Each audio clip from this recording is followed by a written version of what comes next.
We're live, and Merry Christmas to one and all, and especially to all of my guests. Well, let's go around in the order that in the order that Streamyard has, in its wisdom, positioned everybody. So, Philippa Gret, how are you?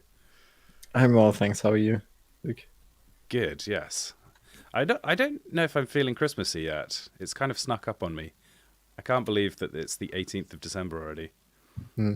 Um, Well, Merry but Christmas. yes, I've got a Christmas stocking in the background, but you can't see it because of my.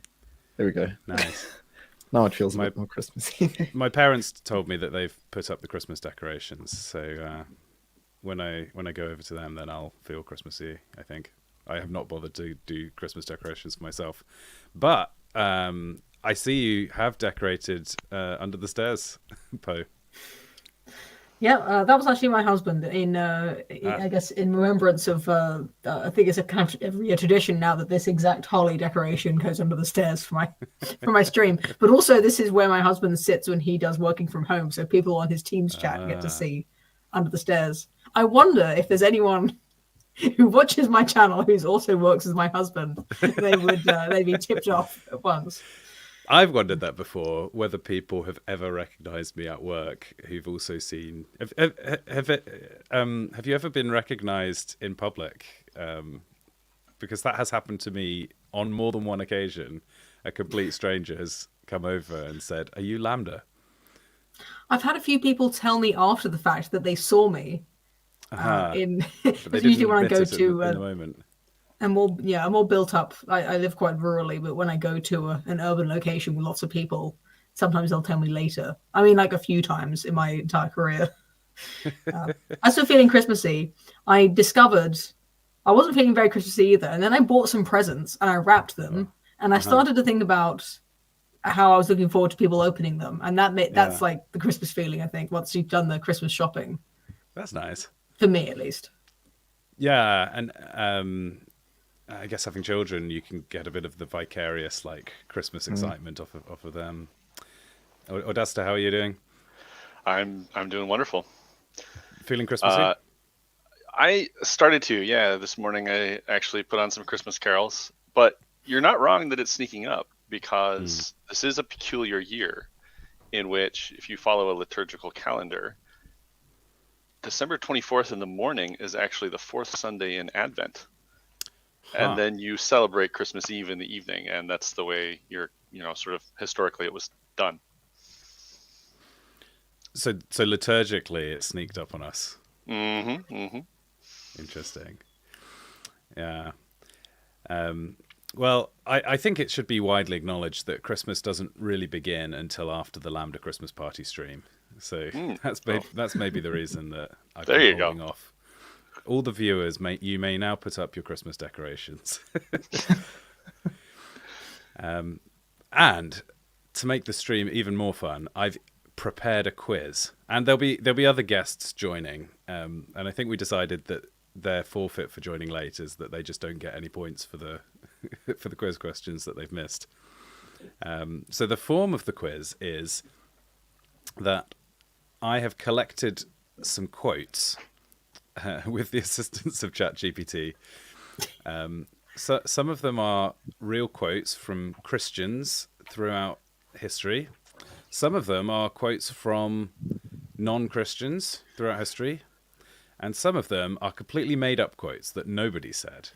So for each quiz question, I'll read you the quote, and then you have three options. So I'll read you the name of two historical people, or your third option is, I think that is a fake made-up quote, and those words were said for the first time during this stream.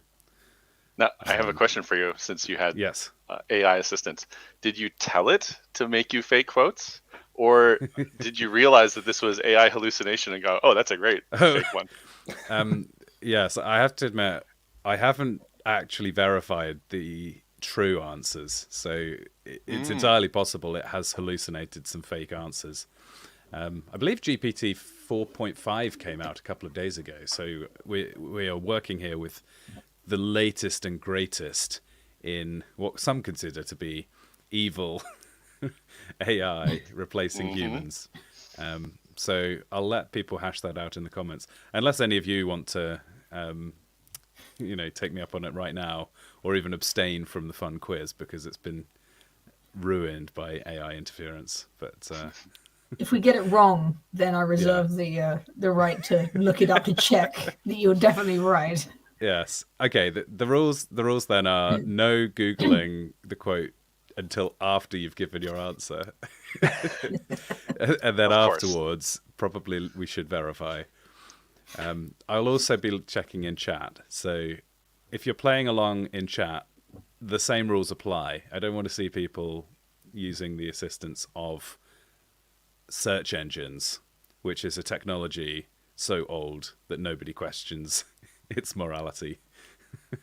What is the latency that you've set on the chat on the YouTube stream? So if I read the comments and someone in Yeah. the comments gets it, is that something that's likely to happen? Oh, I think we're gonna trust the people in comments to. I think I'll allow guests to the party to read comments. If somebody in the comments says something useful, you're allowed to factor that into your assessment. But I think there might be something like an 8-second lag between the comments. So That's probably true. guess we'll I see. don't know how to change that setting. So yes, in my experience, it's about a 20-30 second lag by the time it gets into Yeah. StreamYard, at least. Okay, so question number 1. Okay, I'll read you the quote, and then I'll tell you the 2 options, and then you'll have the chance to each give your thoughts and then settle on an answer. Right? So the quote is, "Those who wish to know something certain about the stars are so far from learning the truth of God that they cannot even learn from them the truth about themselves." So was that quote John Calvin?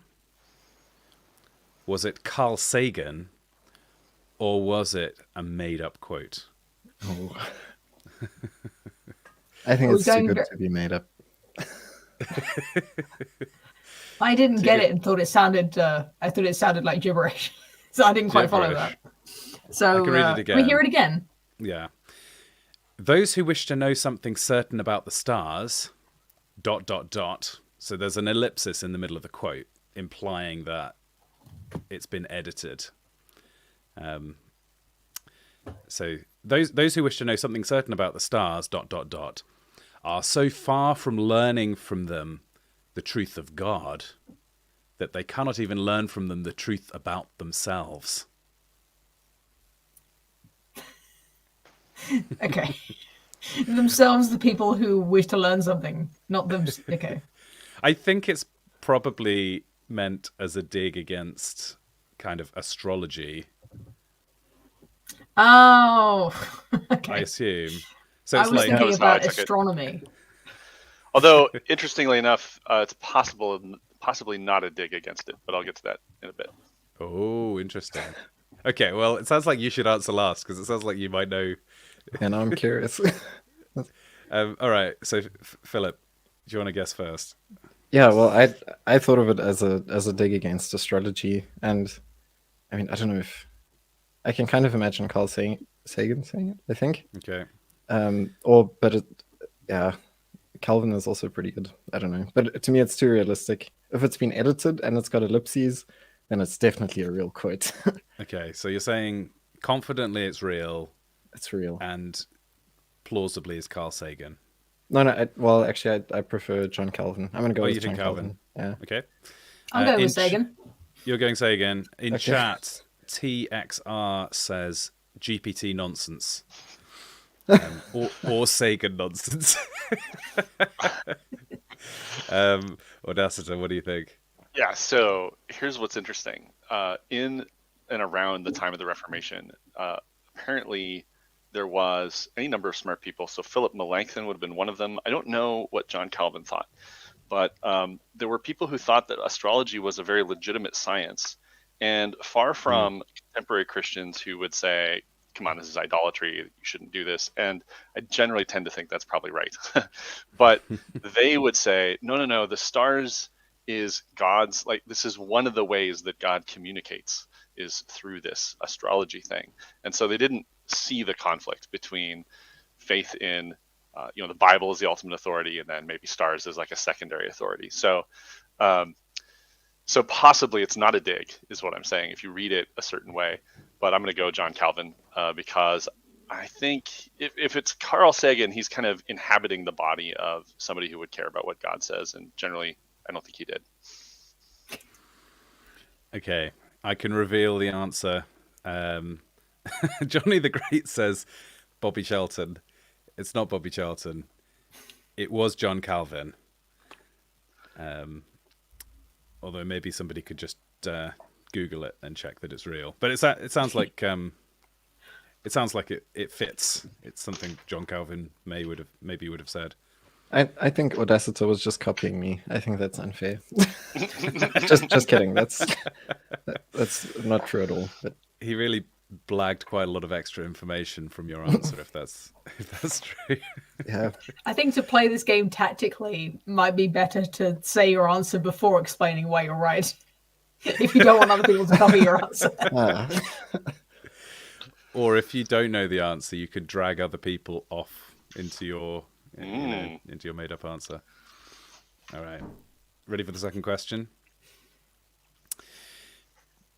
The most beautiful thing we can experience is the mysterious. It is the source of all true art and science. Was that Blaise Pascal, or was that Albert Einstein? Now let me read you it again. The most beautiful thing we can experience is the mysterious. It is the source of all true art and science.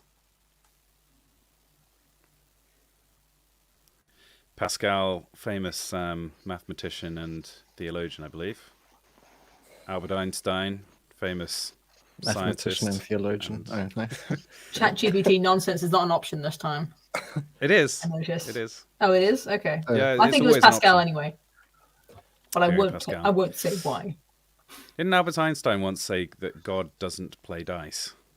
That's almost a theological comment. Well, I'm gonna play dice and I'll choose Einstein. Out of sheer. All right. We've don't got know. a vote. Mathematic Nix says Einstein in chat. I think I'm going to go Einstein as well. Nix. Okay, 2 votes for Einstein, 1 vote for Pascal. The answer is Einstein. Oh, I can't believe I'm 2 down on my own. take I a poke. My reasoning was that I thought Einstein would say it in a funnier way than that. He was, yeah. that God does not play dice things kind of cemented him in my mind as a kind of witty person who'd make light of it. Yeah, it tends to be the witty quotes that people remember. However, some people just have lots of witty quotes, and some Einstein only has a couple. Most of what he said was just impenetrable maths, I think. E equals That's actually MC quite squared. boring. I know that one. Yeah. Yeah. So I saw a video that was dead set on making the point that it should be the vector E equals MC squared. E with a line on top. E with a line on top, and it was really important to this one to make that distinction. All right. Third quote. The tree of wisdom bears fruits of contradiction only when we taste them. Only when we taste them all do we truly grow. Is that Solomon or is that Socrates? Let me read it again.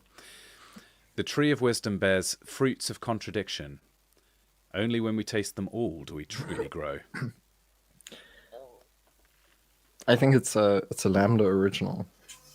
A And you want Lambda me- original. You actually just want us to say it's ChatGPT to detract from the fact that it was you. In chat, we've got a vote for Socrates. So, I'm gonna Philip, go- are you going? You're locking in your vote as a. Is that a vote for ChatGPT? Yes, yeah. That's... Okay. Poe, what do you think? I think it's Socrates. 2 votes for Socrates. Odasta? I'm gonna go Socrates as well, because it sounds a lot like Socratic method, actually. The whole dialogismus thing, or however you say it. I can reveal that one was a ChatGPT original. What? Well done. It sounded so wise.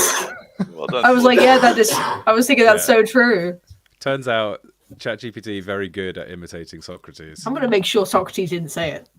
Yeah, well, Yeah, please do. I was just guessing. I was like, it would be boring to get everything right, but, Well, but apparently not. it was turning out very boring for you. Yeah. I'm gonna make that my Twitter bio.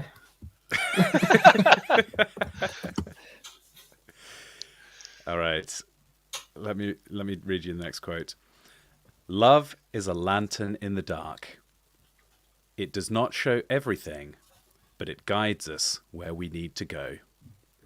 Was that Mother Teresa, or was it Rumi? Mother Teresa, the what does she get called? Like the Angel of Calcutta? Rumi, a 13th century poet. Could you read the quote Persian, again? I think. Sufi mystic.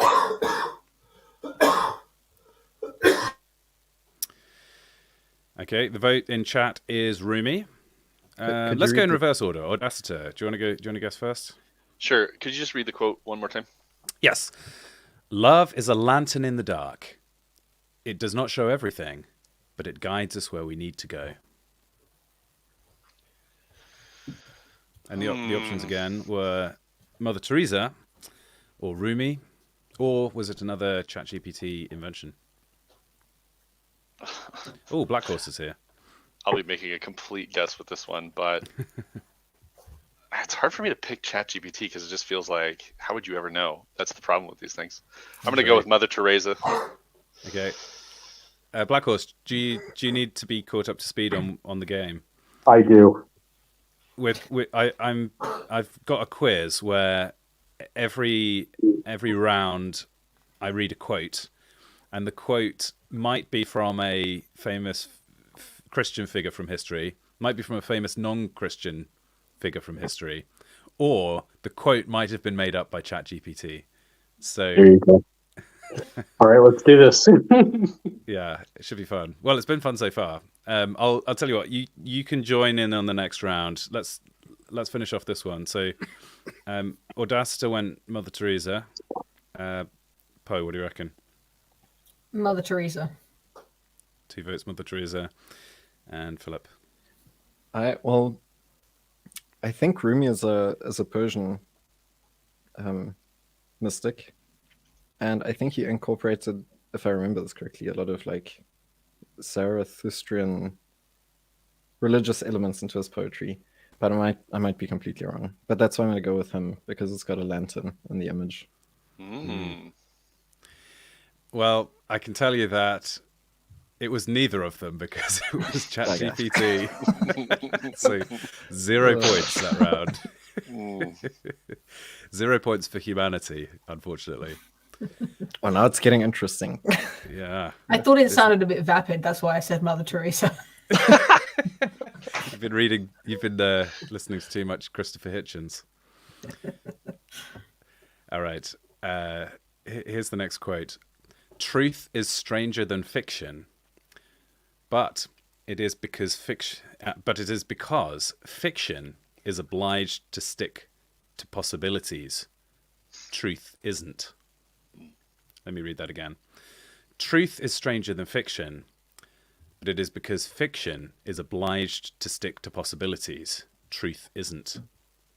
Was that G.K. Chesterton, or was it Mark Twain? Let's go to Black Horse first, since he's fresh to this. Or was it another ChatGPT invention? Sorry, ChatGPT for sure.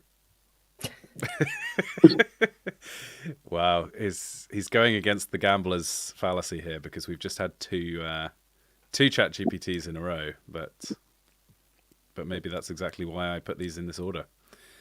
Poe, what do you think?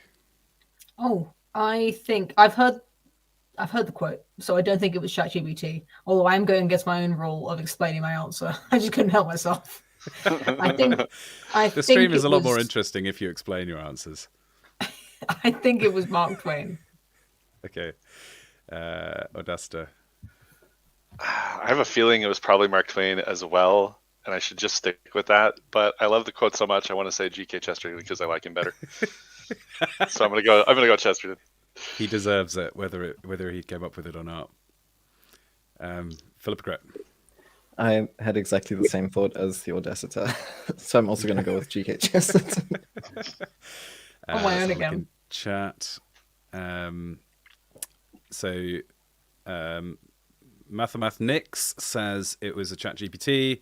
Johnny the Great says Twain, and the truth was, it was Mark Twain. So Way to go, Poe. I think it's my first point. Yeah, you're on the Yeah. scoreboard first time. Poe's catching up. I'm not keeping track of scores, by the way. So this I I'll is keep am. your own score. a big damp squib at the end of at the end of the stream when I can't announce a winner. But I always thought that was the most boring bit of watching quizzes on TV or going to pub quizzes anyway. So all right. Are you going to Ooh, kick this anybody one- off if they do really poorly? You are Yeah, the maybe weakest we link should style. vote. Yeah, that's true. Sudden death. If you're Do we win a pork if you're- pie, Lambda, if we win? He's not keeping score. I mean, this is basically communism. So well, there's only one of you that I can conveniently get a pork pie to. So if you win, Poe, I'll give you a pork pie, but that With offer jelly. does not extend to international postage. This will be interesting. Someday you will be old enough to start reading fairy tales again. oh, that's J.R.R. Tolkien. Is it J.R.R. Tolkien? I think it was Or- J.R.R. Tolkien. Well, hold your horses though, because the other option is C.S. Lewis. Oh, Hmm. So in this case, it was two Christian options, or it could have been ChatGPT.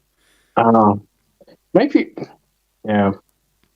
I thought it was C.S. Lewis before Black Horse said confidently that it was Tolkien. no, I really am doubting myself. This has really thrown a cat amongst the pigeons. I think it's illegal to change your answer, so I think I'm sticking. Javier Olivia says pie is the second best form of pork. What is the first best form of pork? There's an extra answer. There's an extra point available for answering this question. Bacon? Yeah, I was going to say bacon too. That's correct. Johnny the Great I says think it it's my sounds score. too wonky and vague to be Chesterton. Oh, that was probably for the previous round. Now I think about it. That's latency. Okay, I can't pronounce this name. Mathemathnix says it is a good name. I can't get my teeth around it. It says Tolkien. Can you repeat the quote, please? Yes. Once more for the quote. Someday you'll be old enough to start reading fairy tales again. All right. Well, let's say Black Horse is going to go Tolkien. Poe's going to go Lewis. Did we have answers from the other two? No, I'll go Tolkien. I'll go Lewis. Okay. The answer is C.S. Lewis. Ah, Team P. Although, once again, I urge people to double check because I haven't verified these. Okay. The next one is it is requisite for the relaxation of the mind that we make use from time to time of playful deeds and jokes. Was that Thomas Aquinas or Aristotle? It is requisite for the relaxation of the mind that we make use from time to time of playful deeds and jokes. Well, I feel like Thomas Aquinas is just a plagiarized Aristotle, so I don't know if that sounds like a trick question. Shots fired.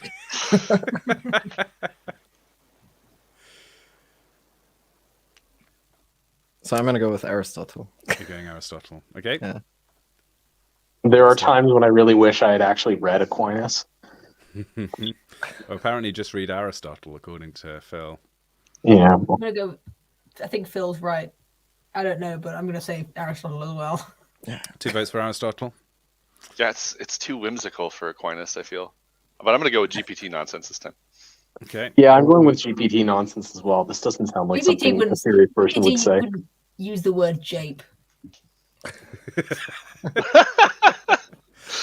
Well, I could tell you that you are all wrong. It was Thomas Aquinas. No. Oh, This is turning out to be a very difficult quiz, which is great. I love it.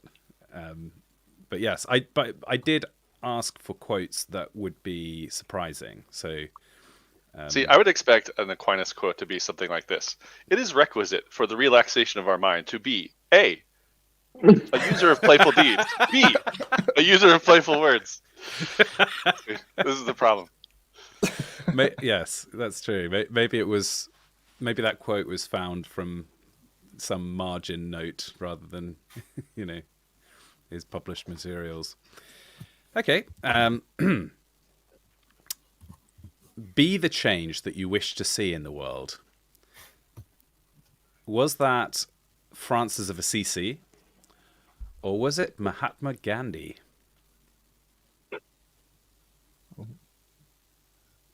Wasn't it Barack Obama? No, it's I'm sure- Barack Obama quoting Gandhi like a lazy Right, that's what I regrets. What if actually. What if Gandhi was quoting Assisi? Francis. Yeah. Oh, also interesting. Well, Barack Obama's laziest quote was when he said, "Yes, we can," quoting Bob the Builder. Bob the Builder. My favorite part of Barack Obama campaign lore. Oh man. Yeah. Sorry, did we already have guesses on this? I don't think so. I'm gonna go for Assisi because you said surprising quotes, so I think that would be the most surprising answer. Okay. I was also thinking Assisi because I feel like I've read that before somewhere, but I don't know. I'm going to go up Mahatma Gandhi because A, Barack Obama's got no truck for Christianity, and B, change in the world. I mean, it just seems so 20th century. Black Horse. It is 100% Mahatma Gandhi. And that is correct. It was Mahatma Gandhi. I think you still have to explain to Black Horse that he's not allowed to cheat. Yeah, if you're in the background Googling there, you must. Yeah. All I can say is you must be very disappointed in the other quiz contestants. Yeah, I mean, if I was Googling, surely I would have gotten the Tolkien thing right. That's true. That's true. All right. Next quote. Courage is the art of being the only one who knows you're scared to death. Was that Martin Luther King Jr. or was it Ernest Hemingway? Courage is the art of being the only one who knows you're scared to death. ChatGPT. Confident swing from Poe. Yeah, I'm going to go GPT as well. Ernest Hemingway? So it's Hemingway or who? Martin Luther King. Sounds like something Martin Luther King would do. It's got that affectation. We're going with that.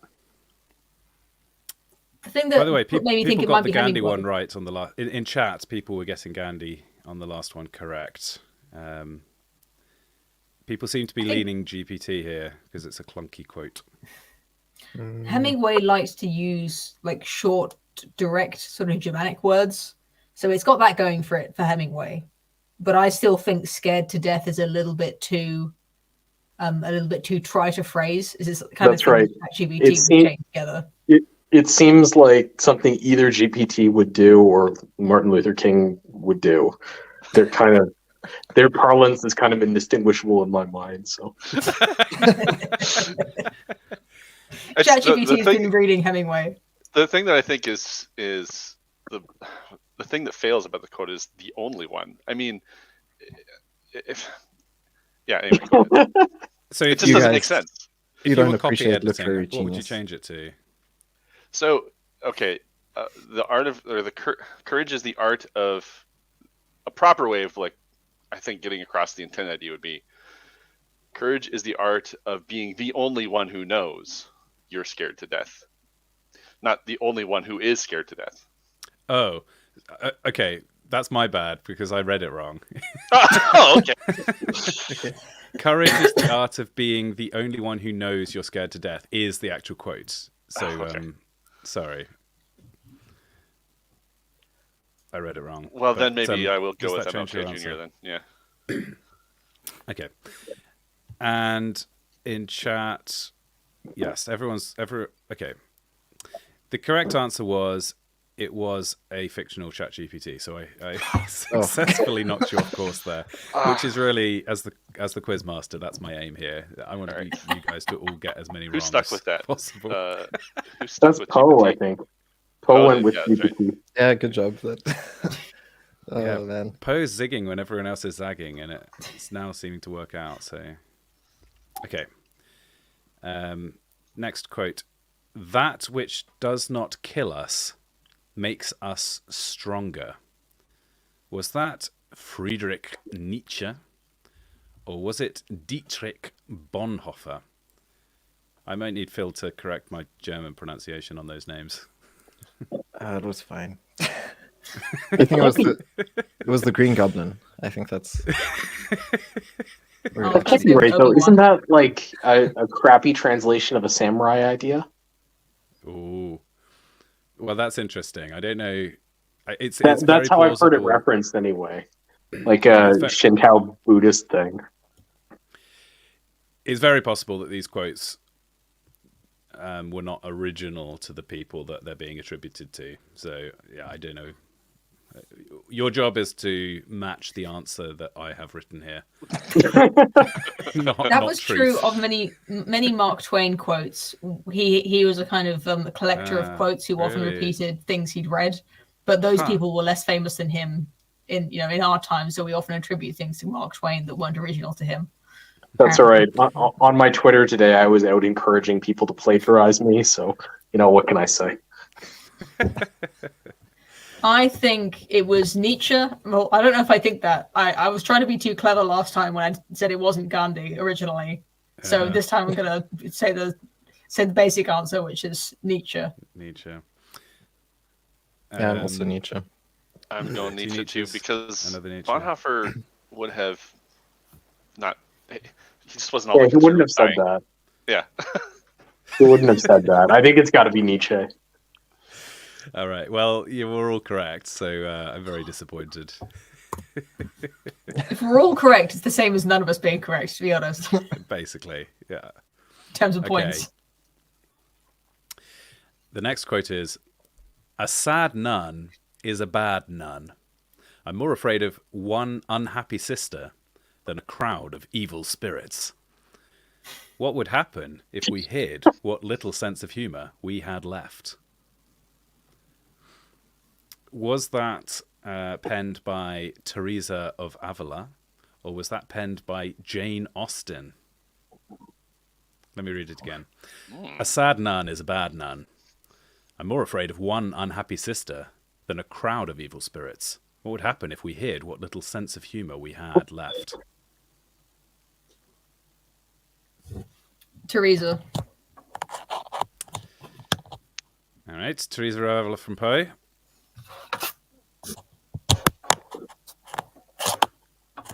I'm gonna say Jane Austen because I don't Jane know. Austen.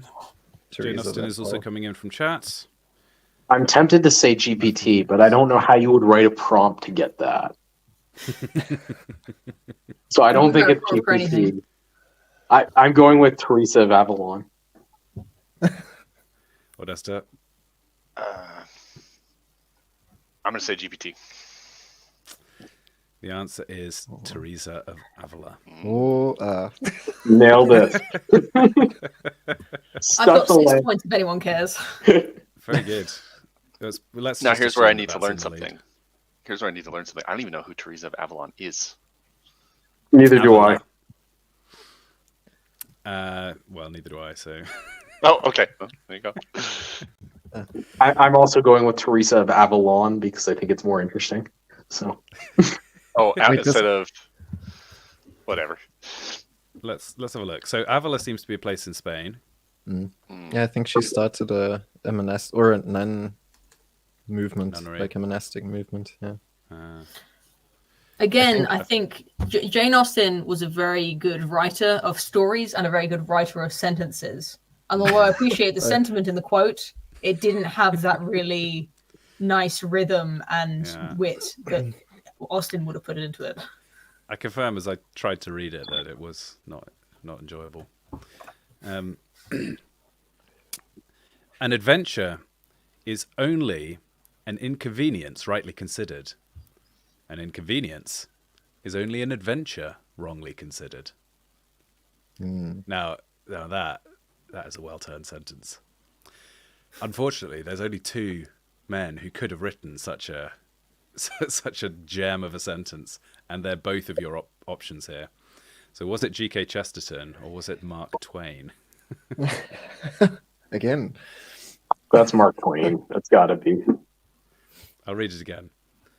An adventure is only an inconvenience rightly considered. An inconvenience is only an adventure wrongly considered. ChatGPT. You think I'm trying to deceive you? Or maybe I'm double bluffing you. Yeah, I'm gonna say Chesterton. I was also gonna go ChatGPT to continue in my streak of incompetence when it comes to literary rhythm and so. But now you've already done it, Poe. So I'm gonna go with Chesterton. Yeah, I think I like the way he says things. I'll go Augusta. with Mark Twain. See, Chesterton in my mind would be like there'd be some kind of hidden dagger in it. Yeah, I don't think he writes that much about adventure, right? I think Mark Twain writes all of his books about boyish kind of. Yeah.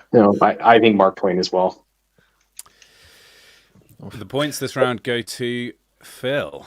Yes! It was Oh my goodness. Chesterton. Oh wow. I think the sting is in the fact that it switches to wrongly in the second sentence, right? An adventure is an inconvenience rightly considered. An inconvenience is only an adventure wrongly considered. Yeah, that's true. That's verbose for Twain. All right. The next quote will be...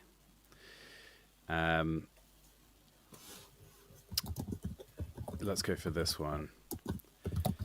Time is a river that sweeps away only what we dare to leave on its banks. Time is a river that sweeps away only what we dare to leave on its banks. Was that Augustine of Hippo, or was it Marcus Aurelius? Well, he's got Hippo in his name. Hippos live in rivers. So I was hoping you weren't going to pick up on that. So- Devastating bit of logic.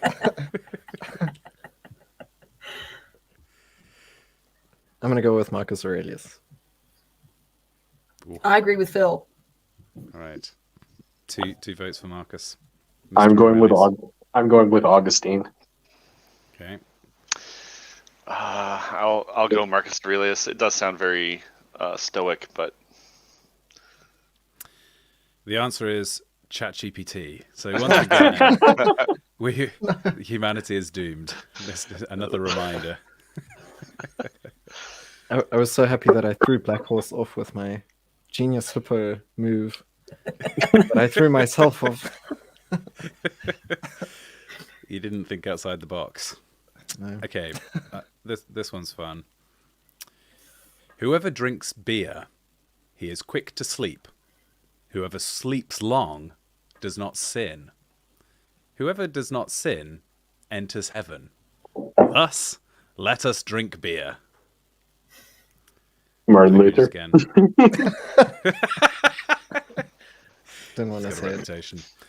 Whoever drinks beer, he is quick to sleep. Whoever sleeps long does not sin. Whoever does not sin enters heaven. Thus let us drink beer. So yes, one of the options is Martin Luther, but the other option is Benjamin Franklin. I'm going to say Franklin. Benjamin Franklin and who else? Your guess, Martin Luther, was the other option. Oh, okay. Yeah, I'm going with So- Martin Luther for sure. Stick. Luther for me as well. I'll Okay. go Benjamin Franklin because if it's Luther, he's just kidding around because it doesn't actually fit his theology. But anyway, it's more scholastic than Lutheran. So we've got a split panel, but has ChatGPT fooled you all once again? Well, no. The answer was Martin Luther. Oh my What? goodness. Owned. Ah, Lutherans crushed. See, I've actually heard this before, but I've also read Benjamin Franklin's biography, and I was like, I can't remember. Is it- if- he has a Can't be different- Oh, he was kind of like obsessed with eating, right? He had all that stuff about how happiness is contingent on good digestion. Luther? Ooh. No, Benjamin Franklin. Oh, Franklin. Franklin. Oh, Franklin. Okay. Apparently, he had like stomach complaints his whole life, and it like profoundly comes out in his writing. Luther did not have happiness with digestion at all. That was an actual big problem in his life. Ah, I learned that Well, in reading. common. That was in Dominion. I read that. Yeah. Also, he's German, so you can't overlook that detail. Germans love beer. Is that right? That's true. Well, Martin Luther specifically stands out among Germans in his love of beer. Hmm. Hmm. Yeah, I guess it Okay. should have been obvious. He who knows all the answers has not been asked all the questions. Oh. Is this a reappearance of Augustine of Hippo, or was that Confucius? He who knows all the answers has not been asked all the questions. ChatGPT. I think so too. Although it could be like a crap translation of Confucius.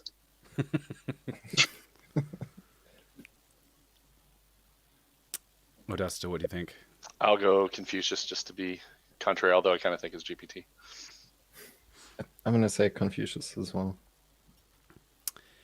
It was Confucius. Modesta got lucky there. Me. I when I was a student, I had to read all the Oracle Bones stuff and 500 pages worth of Confucian proverbs, and yet still owned. Well, I tell you what, I've got another one where one of the options is Confucius. So should we do that?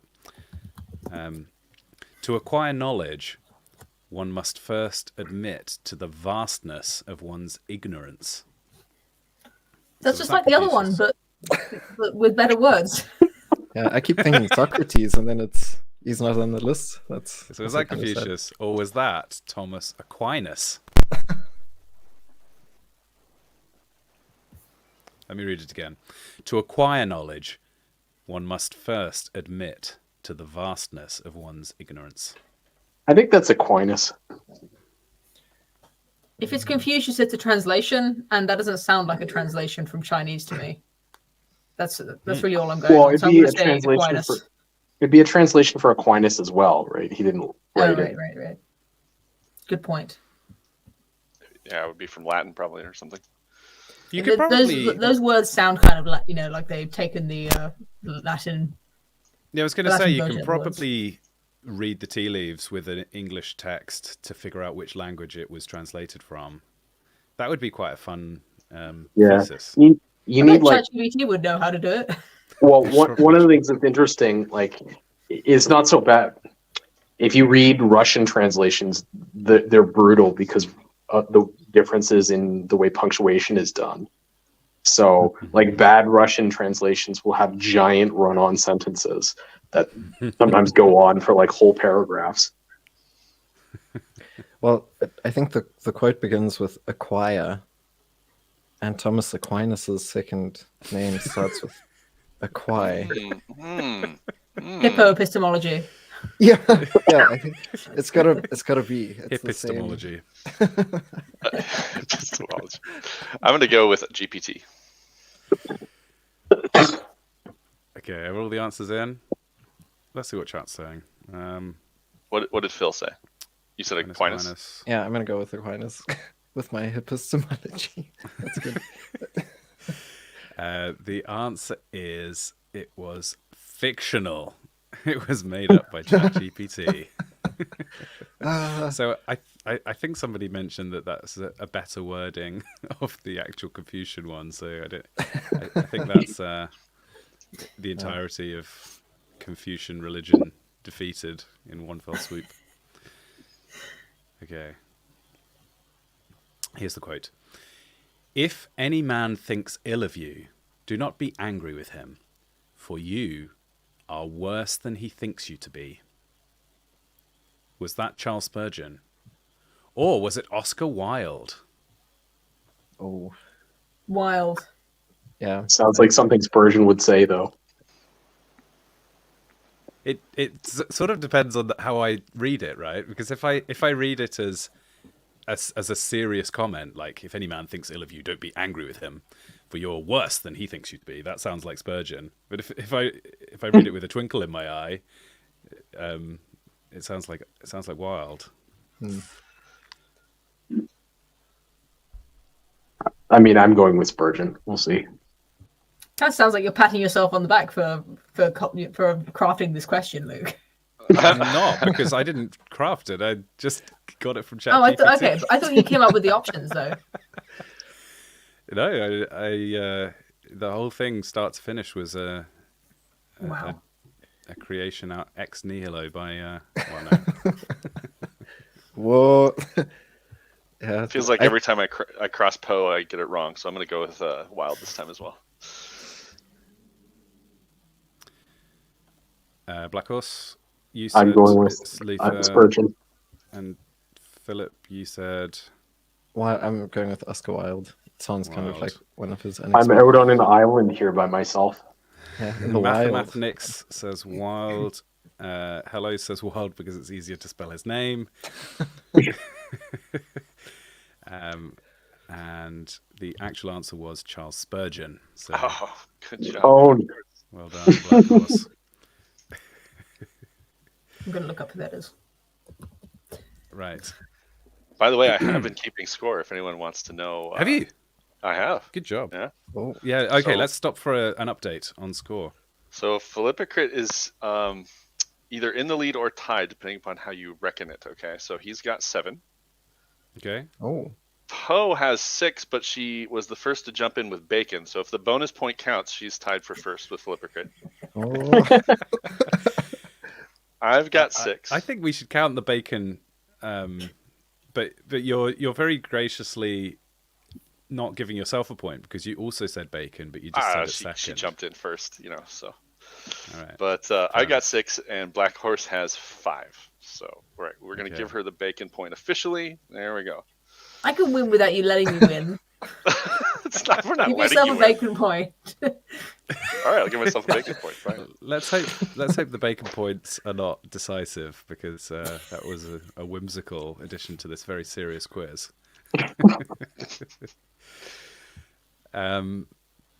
Okay, the next quote.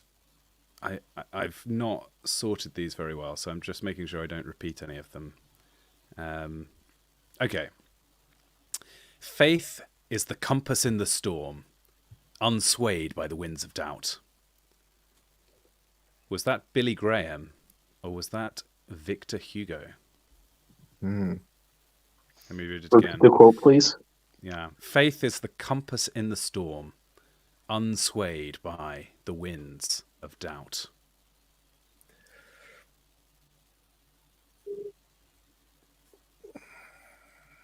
Was that Billy It was- Graham or was that Victor Hugo? I don't know if Victor Hugo would have written something like, I don't know. I haven't read that much of him, and I haven't listened to that much Billy Graham, but I'm going to go with Billy Graham. Okay. The thing with authors is that they could have written it under in the voice of any of their characters. and it would Yeah. still be attributed to them. So True. I think I'll say ChatGPT because it's the most honest answer, as I can't think. I'd just be guessing, and regardless. Yeah. Billy Graham was a very successful preacher. And Victor Hugo, didn't he do Les Miserables? Yeah, Les Miserables, a whole bunch of other stuff. The Hunchback of Notre Dame as well, I think. Yeah. I haven't read that. I just know. I started reading Les Miserables at some point, but I. Oh, haven't read it yet. I've read Les Mis. I hate Les Mis as a written work. It's a good, Okay. good play, but But do you like Russell Crowe singing it? I actually do. A real question. I think the movie is like an excellent. I think the movie is one of the all-time great pieces of progressive propaganda. Wow. One of Hang the on, one of pause. the top 20 or 30. Like, Explain. Or- well, I mean, it's entirely about the idea that the like it's a straightforwardly communist musical. You've got to come on my channel and talk about this because this is something that I think about often whenever I listen to the Les Mis soundtrack, and that is a lot. Yeah, it's. I mean, it is straightforwardly communist. There's nothing disguised about it at all. But it's also a great human story. Is this true of the book and the musical and all?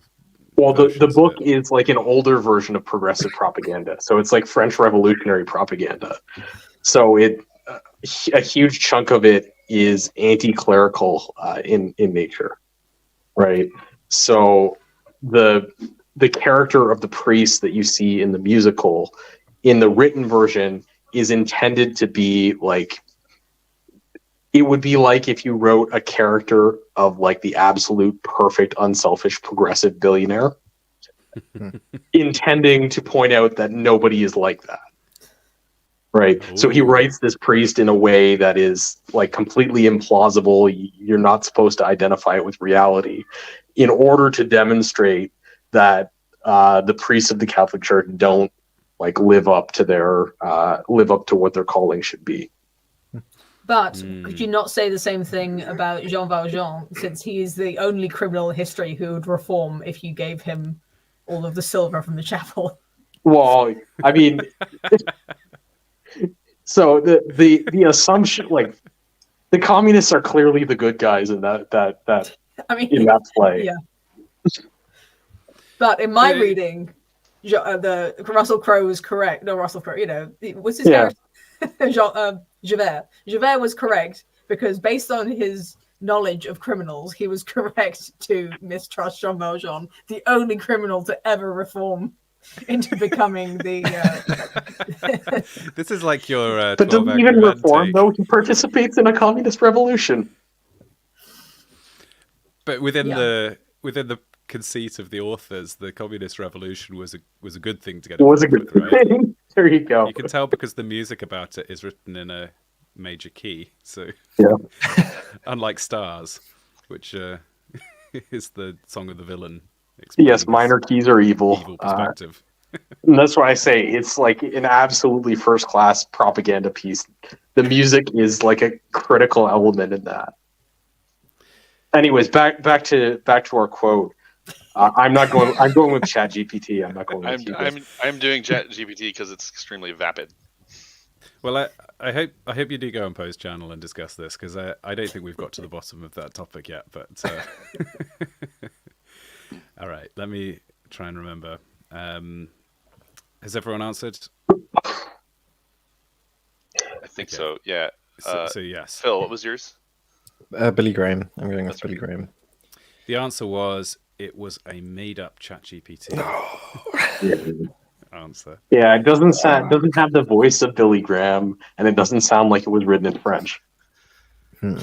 I could almost envision like black and white TV Billy Graham from early in his Yeah. career saying something like that. But Next year, we're going to have a quiz where you have to guess, was this translated from Chinese or from French, or was it written in English originally? Yeah. No. Next year, it's all going to be like 1900 to 1980 evangelical preacher guessing. You got to figure out whether it's John MacArthur or Billy Graham. That would really be pandering. Uh, yeah, but then I'd Yes. win. So Oh, I see. I do think it would be fun to do a quiz where at the beginning the questions are just incredibly easy, like unbelievably easy, and then they get harder and harder until they're ludicrously difficult. And you just drop out as soon as you get a question wrong. You're out, and it's the last man standing. So maybe I'll do that next year. Anyway, That's Who Else Would Be a Millionaire? They have a TV show of that. oh, someone got there first. I guess that's true. The first questions are pretty easy. I'd make them comically easy. There's still a pretense of tension at the beginning of Who Wants to Be a Millionaire, isn't there? Maybe I should I just mean, play if you a put up heartbeat $1 million sound effect. prize, I will play Lambda, Who Wants to Be a Millionaire.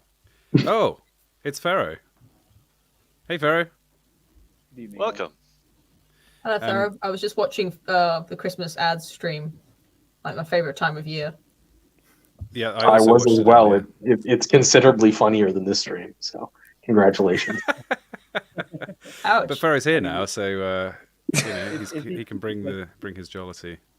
There's a lot of content on there, so Your microphone is quite quiet, Pharaoh. There might be a lot of content on there, Pharaoh, but there's 40 minutes before you get to the first ad. So Must review the bingo board. You can't. There There's no you way go. getting around that. Normally, all- people are. it's about the journey rather than the actual ads itself. You see, it's the meta narrative story. You see, that's what it's. It's the only show where you're looking forward to seeing the ads. That is a unique feature of that stream. I can't believe that there's been all this content. I just want to watch adverts. So the premise, we're doing a quiz, Pharaoh, and Yes. because you're late, you are unlikely to win the quiz because your points will start at 0. But you can do your best. The premise of the quiz is that each round I read you a quote, and the quote comes from either one of 2 real historical people who I'll read their names, or the quote might have been made up by ChatGPT. Ooh. So, and there have been a few glorious rounds where ChatGPT has beaten has won the day. everybody. So, Oh dear. it's quite existential when that happens. We all have a moment of silence and think about the the real implications of that. But Okay, I'm ready. okay, the next quote is: "Cheerfulness is the great promoter of health, and it is as friendly to the mind as to the body." Cheerfulness is the great promoter of health, and it is as friendly to the mind as to the body. Was that G.K. Chesterton, or was it William Shakespeare? Or was it ChatGPT? I'm glad Thomas Aquinas isn't an option again. no, that's a definitively English sentiment. You mean specifically English? as Specifically opposed to other English. nationalities? Yeah. Yes. Okay. If you put a German author as one of the options, it would have been too easy. Too easy. Right. But William Shakespeare and G.K. Chesterton are quintessentially English people, so Chesterton. I feel like it doesn't read like Shakespeare, so it's between Chesterton and And GPT. I feel like Yeah, this is chat, so I'm gonna go for AI. I just noticed that the thumbnail for this video is AI generated. I'm Oh, gonna count the fingers. yeah. I feel whenever I use AI, the same way as I do when I eat meat, in that there might be vegetarians hanging around, and there also might be people who are easily offended by AI. So I don't know if I now need to ask permission. It's like if you invite someone to your dinner party, you check if they've got any dietary requirements. Why what didn't are you ask me, people Luke? concerns I could have. about? You could have asked me to make a thumbnail. It would have only taken a few days and maybe £100.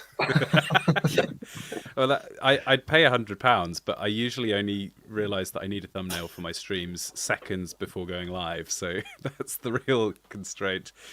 But if you want to replace my back catalogue, then Tell me what you've got planned for next year, and I'll start working on it now for free. well, but it will that's take the a year. issue.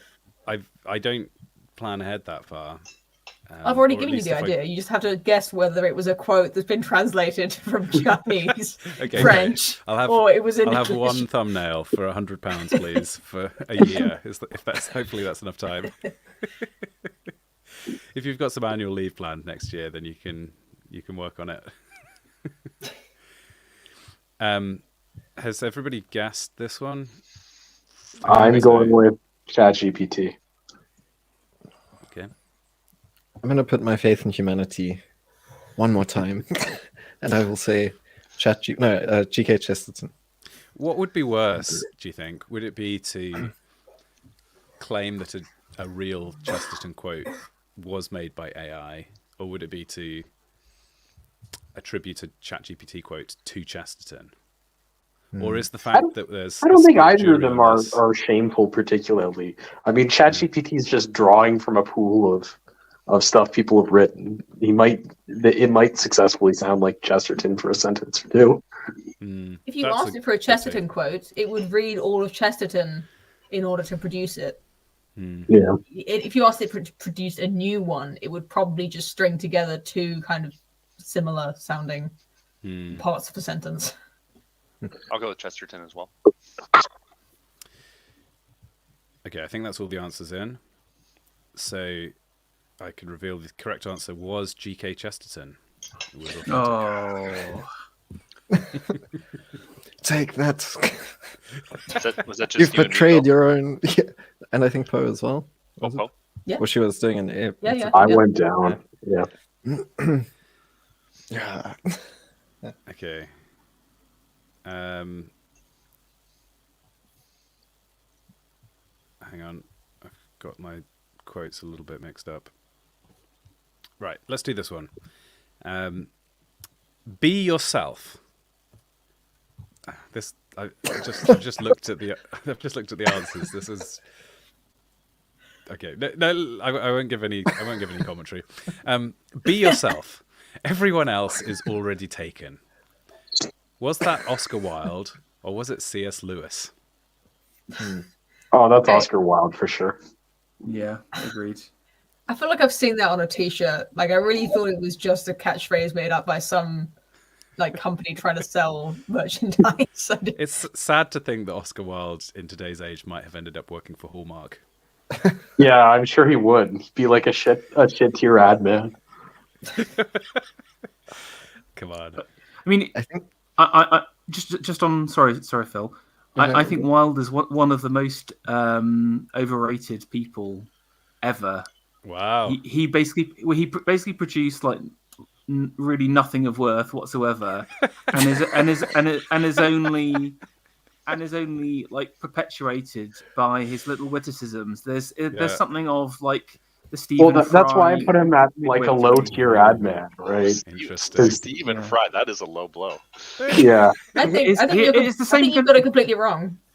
I love his. I love put- for Dorian Gray. I love the importance of being earnest. I think his witticisms are the worst Ernest thing is about so him. bad. Wow. Ernest is the worst. I mean, I put him. To me, he is the day, right? Oh, Very I quotable, like Mr. Hitchens too. but not intellectually Fair. worth anything. no, like Hitchens at least could like debate. I don't know. I feel like Hitchens is definitely above Wilde. Like Poe, like he did 3 good plays. He did 3 okay plays. They're not even that good.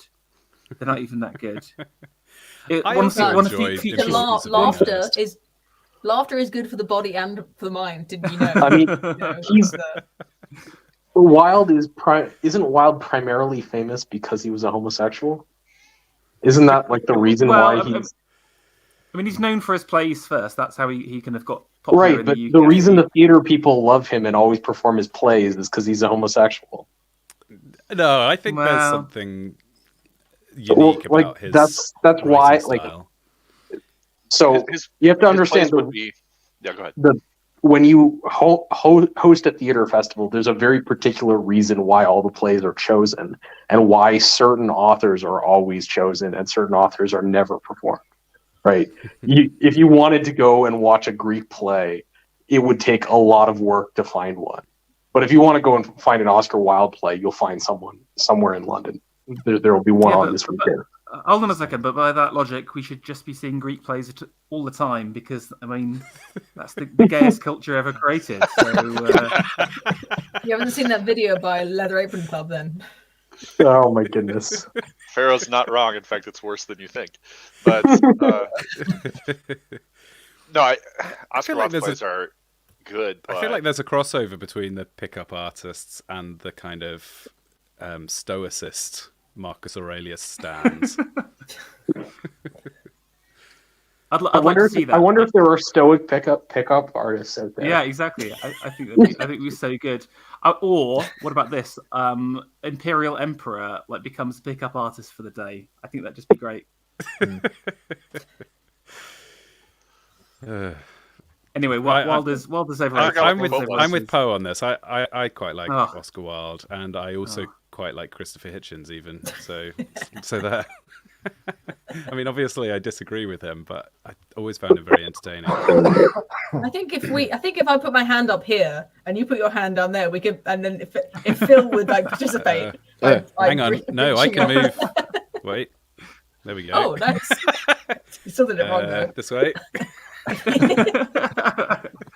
That was the most awkward high five. That was like a high five from like a coding event or something like that. Yeah. Who says that modern technology has deracinated culture? This is it. If only it worked for pies, eh?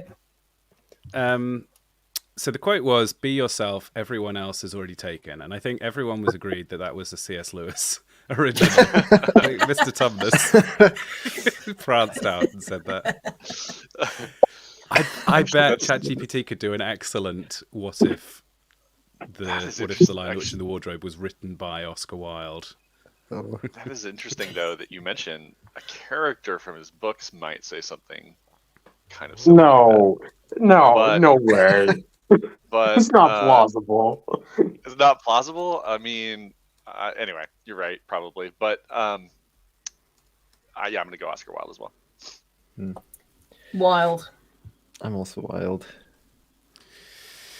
Well, before I give you the answer, I'm going to regale you with a scene from The Lion, the Witch, and the Wardrobe, as written by Oscar Wilde.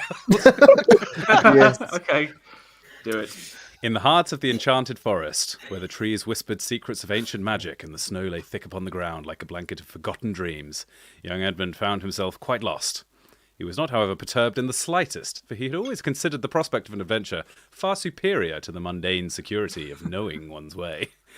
As he meandered through the labyrinth of frost-laden branches, he encountered the most peculiar sight.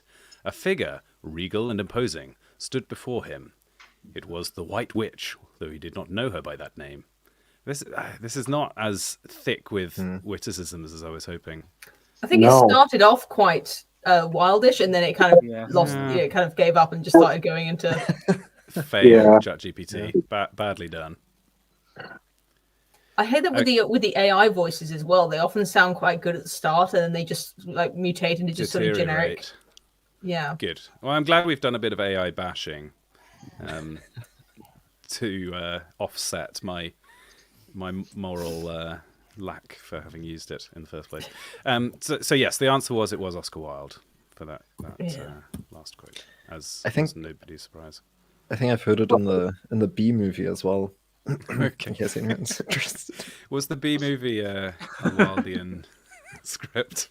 Probably. I think it's probably one of those manuscripts they found after he died, and then. But his version was the one where every time they say B, it gets faster. Was there anyone who didn't say Wilde? I don't remember. Oh, you're taking scores, aren't you? Yeah. I don't think anybody. I think everybody said Wilde. Yeah, for sure. Okay. This next quote is about music. Music will help dissolve your perplexities and purify your character and sensibilities, and in time of care and sorrow will keep a fountain of joy alive in you. Was that Dietrich It was. Bonhoeffer? I was going to say it's a German. I could tell that already it was German. Or was it Ludwig van Beethoven? Can you just read that in a Germanic voice, please, Luke? Just that quote again. In Music a faux will heavy. help you dissolve your perplexities. And purify. I can't really do German today, it seems. Oh, that was, sound that more was like, pretty Does good. someone else want to take a crack? Sound like more like a very famous speechmaker from the mid 20th century. Than... That's the Yeah, kind of German anybody I'm going knows. with Bonhoeffer on this one. I've put the quote in chat. I so don't think this is Beethoven. does This is anyone not has the a great German lover of accent? Napoleon Bonaparte. I'll do the quote in German. Yes, of course. Philip's got I bet he's got a cracking German accent. Yeah, I'm actually just putting on a South African accent for the show.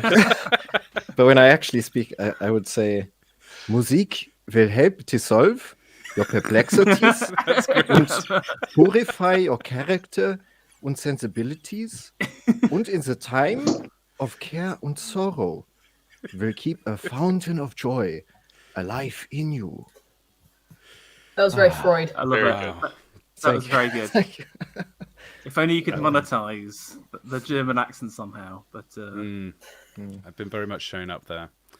I mean, if you could monetize the German accent, then the Germans would presumably be doing so. What were the options? Beethoven and who? Dietrich. From Bonhoeffer. Bonhoeffer, yeah, I agree. Bonhoeffer. Yeah, I'm going to go Bonhoeffer too. Math Nix in chat says Beethoven. It feels far too midwit to be Beethoven. Ooh. Yeah, secretly I I think was thinking Beethoven. the same thing. He wasn't a Oh, wordsmith. He wrote music. You know, I think. okay. I'm going Bonhoeffer as well. And the answer was Bonhoeffer. Oh. So score that up. All right. The next quote is simplicity is the ultimate sophistication. Simplicity is the ultimate sophistication. Was that John Calvin or was that Leonardo da Vinci? Oh. Simplicity, the ultimate sophistication. I don't think Da Vinci was much of a minimalist. But to be fair, Poe, he was. You know, the big debate during the Renaissance was design versus color, Designio versus Colario. I'm not even making that up. Are you claiming this is a real language?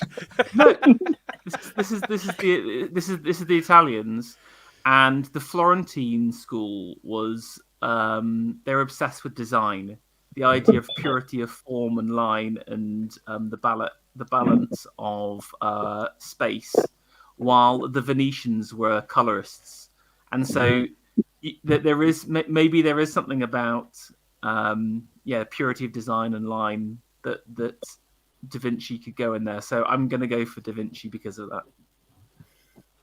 I always think about something Mr. D said on our popular opinions, which is that you should not call him Da Vinci because Da Vinci just means of Vinci because he was a bastard. So real people who really are in the know call him Leonardo, but I never actually do that. But I think about it every time. I think you'll find that real experts call him Da Vinci. That's Da Vidi Vidi Vici. I can't remember who the other option was now. The other option. John Calvin. I think. Calvin. Yeah. Can I I want just to say say Calvin. that there's also something there because I think that the Calvinists are the original like minimalists. You know, before Corbusier, there is Puritanism, isn't there? Really? Yeah, but Calvin isn't of that stripe, right? So if you look at Calvin's churches, they're not the classical Puritan England church that has like nothing in it. So Calvin is like his Geneva is a little bit different. What about the duchies? Because I thought the Dutch were Calvinists though, and they would. They whitewash are, their but they churches. didn't have the same. So, like English Puritans are unique in the vigor of their iconoclasm and the vigor of their like anti-aesthetic movement, whereas the continental Calvinists in Geneva and in the Netherlands, they're anti-Catholic, but they're not as aggressively so as the English Puritans.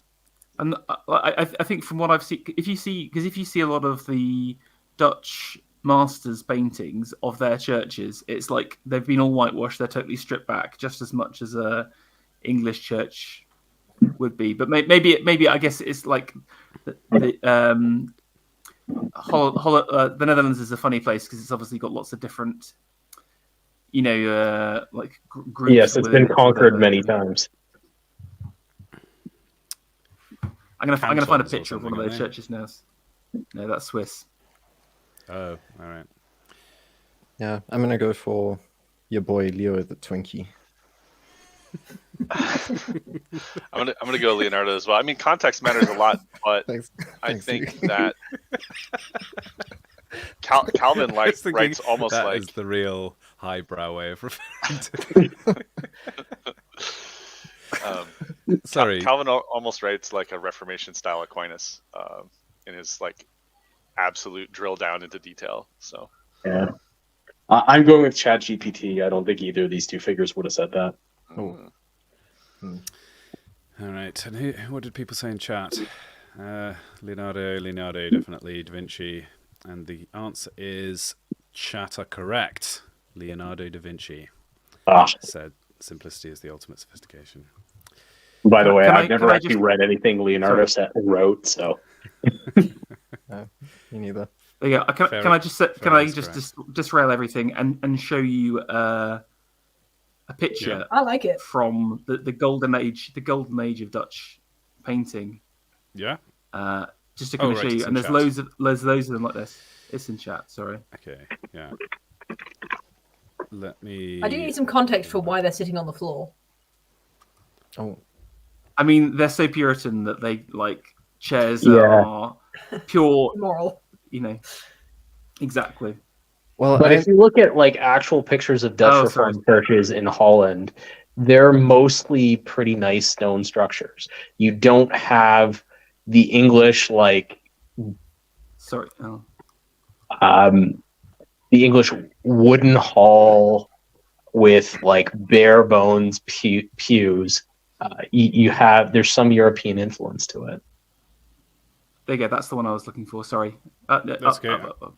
I'll grab that. I've done a direct link. I'm sorry. Sorry, I've just. Error! It worked when I clicked on it. Do you want to share your screen? It's just Luke's. Me? No. Or a pyramid? Oh, this might be It's my fine, just- Wikipedia formatting plugin. I'll see if I can deactivate it. Oh, I'm sorry. I did disrail. I've ruined everything. No, I'm quite It's worth it for interested. the art. It's worth it. Also, for the art. it's nice to have a bit of a pause from the relentless quiz. I'm sharing now if you want to Oh, yeah. to let me. There you go. Did I ever tell you about the time, if you want to derail it even more, I was on a call with some absolute boomers once. We were organizing like a local community thing. And I asked for permission to share my screen. And the administrator of the call thought I was just verbally asking for permission. So, like, yes, you may. Go ahead. Quite graciously. I'm going to use that now, Amazing. Poe, whenever you say that. So. And what were you... Pharaoh, what were you saying about this interior?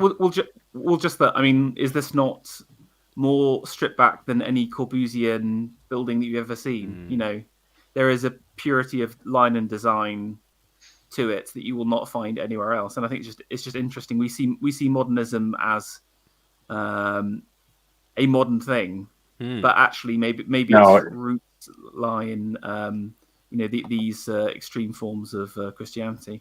That's absolutely correct. There's definitely a line. These are my people, and there's definitely a line through from like the Puritans of 17th century England to the aesthetics of modernism. I feel like I'm getting an insight into myself here because I went through a phase of being pretty minimalist in my sort of aesthetic tastes, and I had like white everything. Yeah, I mean, these was like completely cleared and just had like Luke, there's no arguing it. If you and I were alive at the time, we would have been iconoclasts for sure. yeah. I mean, I still still notice Sorry, myself being Luke. quite an Did iconoclast. you just say that you just had white everything for a time? Can you just explain yourself a little bit more? I have, Pharaoh, in my time, I have owned white, like bright paper white trousers. Really? Yeah, white. I used to have Oh, all wow. white computer cables. White, like yeah, I just went kind of crazy with like no color anywhere. There you go. Someone can someone please clip that The man for of Twitter? extremes. There we go. I wonder, And if and importantly, no Puritans- mixed fabric. yes, well, I still maintain that. I wonder if the Puritans had trouble with the verse where Jesus was accusing the Pharisees of being whitewashed tombs. They're like, oh, a rare compliment from Jesus there.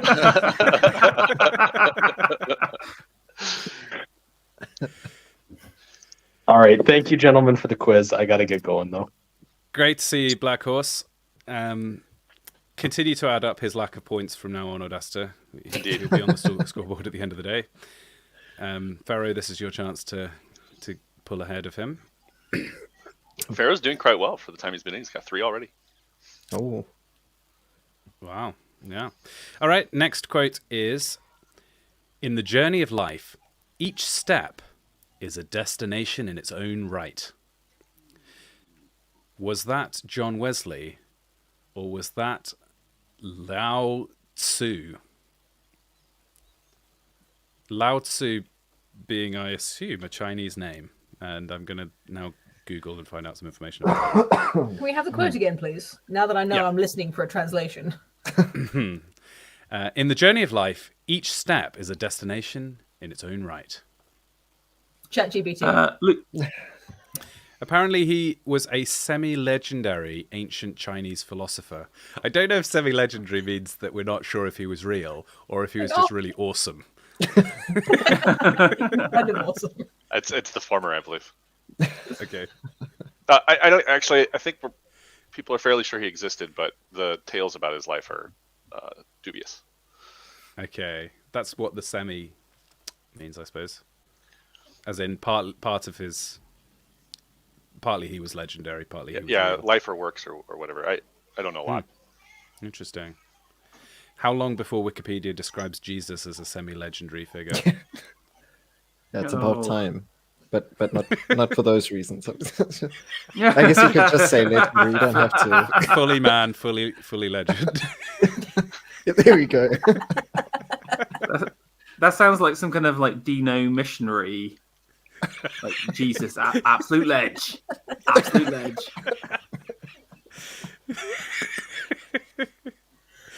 I Okay, retract my statement. let's have some answers. In the I said journey of life, ChatGPT. each step stick by is a it. destination in its own right. Is that? Yes, I'm was going. that I'm going ChatGPT, for Lao Lousy Tzu or John Wesley? I'm doing GPT myself. GPT. I'll go Wesley.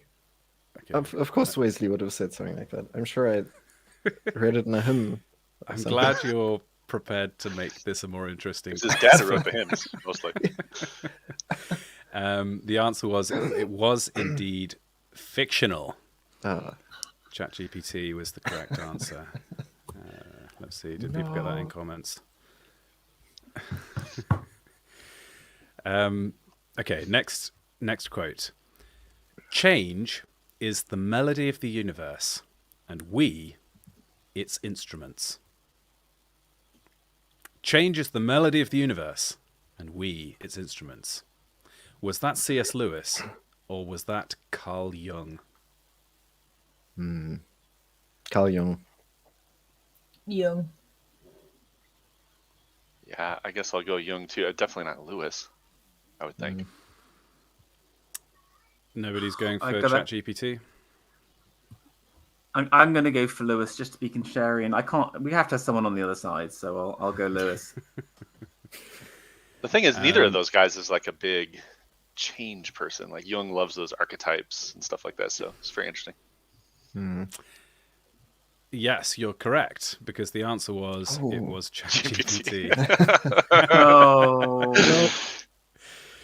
Fooled again. Although not that strongly fooled. I feel like if you were given more time, you would have all kind of come to that conclusion. Hang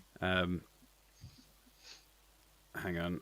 I may that might have been the last one. I thought there was one more question.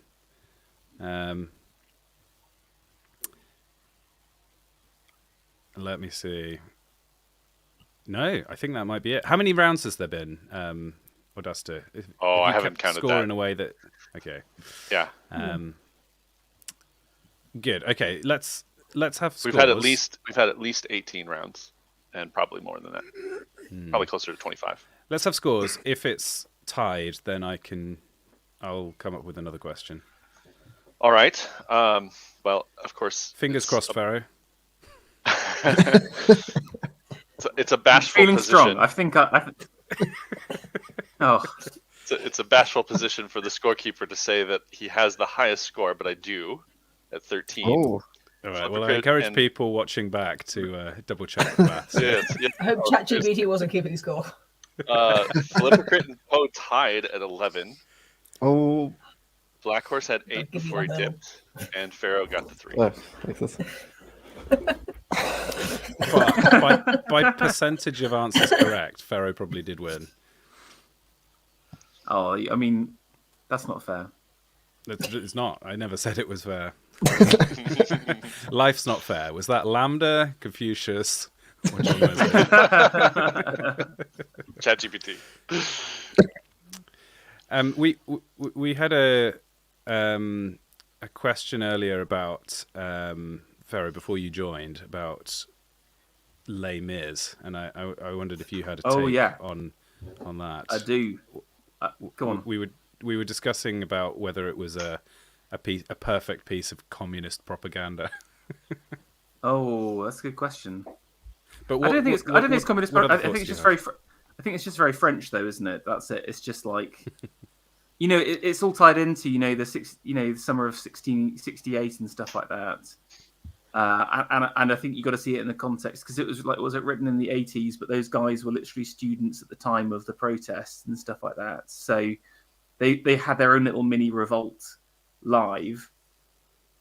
But I don't know. I think it's got a strong Christian message. Like, I can't think of any better, or that there are very few examples of priests and vicars being positive in modern media. And he's an outstanding character. Obviously, Jacques is a Christian as well, and that kind of ties into his understanding and his virtue. There's an overarching story about redemption, etc. But I mean, to your point, though, I think you are meant to ally with the revolutionaries and feel. Do you know what I'm saying? You're clearly meant to feel their pain, dying. But there is a kind of, I know it's difficult because you sort of float through that moment as well. So you're, so I don't think it's a straight. It's definitely not. I wouldn't call it like agitprop or like a Bertolt Brecht or something like that. Is more straight up communist propaganda. This is kind of like I think the thing about the French is that they're just naturally revolutionary people, or through selection or whatever. Or all aristos and stable people died long ago, so it's just naturally volatile personalities, and so I think that flows through their writing. So it's unstable, I guess. If once you become a revolutionary people, you're going to continue to murder your aristocrats. You can never re-establish a stable ruling class. It's difficult to get off that train. How many? What republic are we up to now? The Sixth Republic or something? And I suppose the revolution is not portrayed as a great success, right? They don't accomplish their goals. It's not like a populist message. Well, it is a kind of populist delusion because they're all kind of like, yeah, the people are going to come out. That's their big tagline is the people will show up, and then no one does, and just leaves them to die. So that there is a kind of like a bit of a. But therefore, are you people. supposed to finish it thinking, oh well, I was briefly swept up in the. It's a bit like Romeo and Juliet, right? Like you kind of swept along with the romance, and then at the end of the thing, you're kind of left feeling like you were a bit stupid for,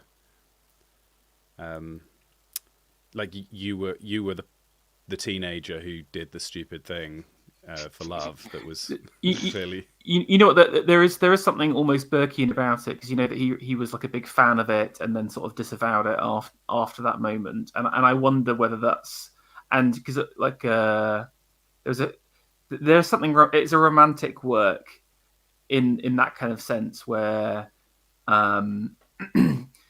It's naive, ideal, but there's kind of like, but beautiful at the same time. But then there's kind of like a growing up. So yeah, I think there is.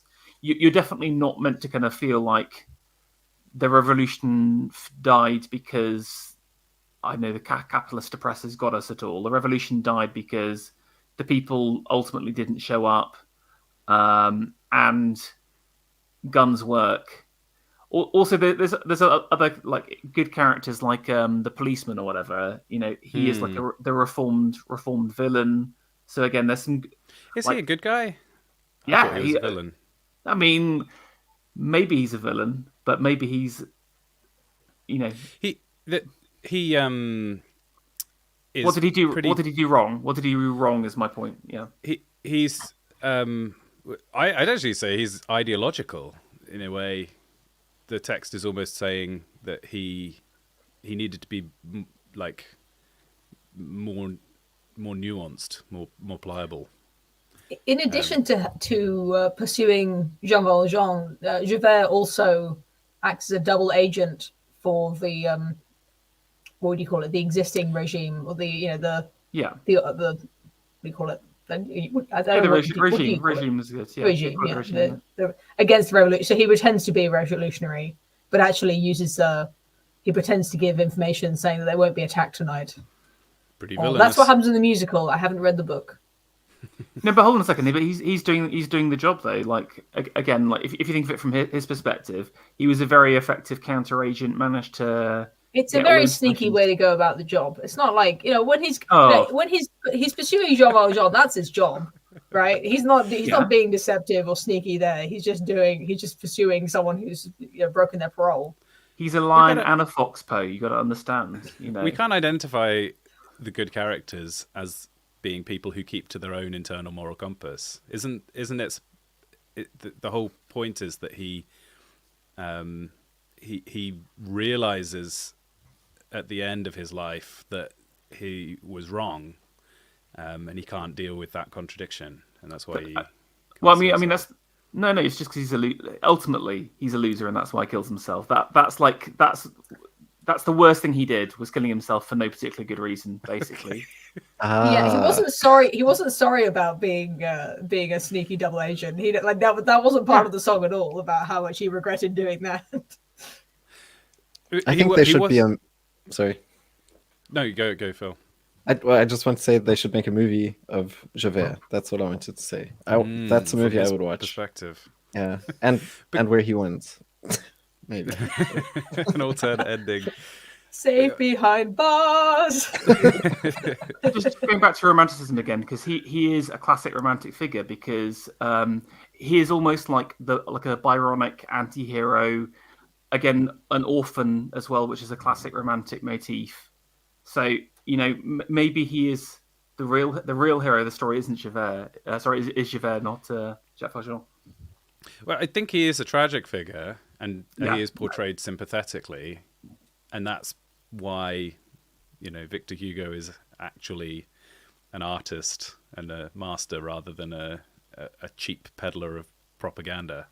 But nonetheless, I think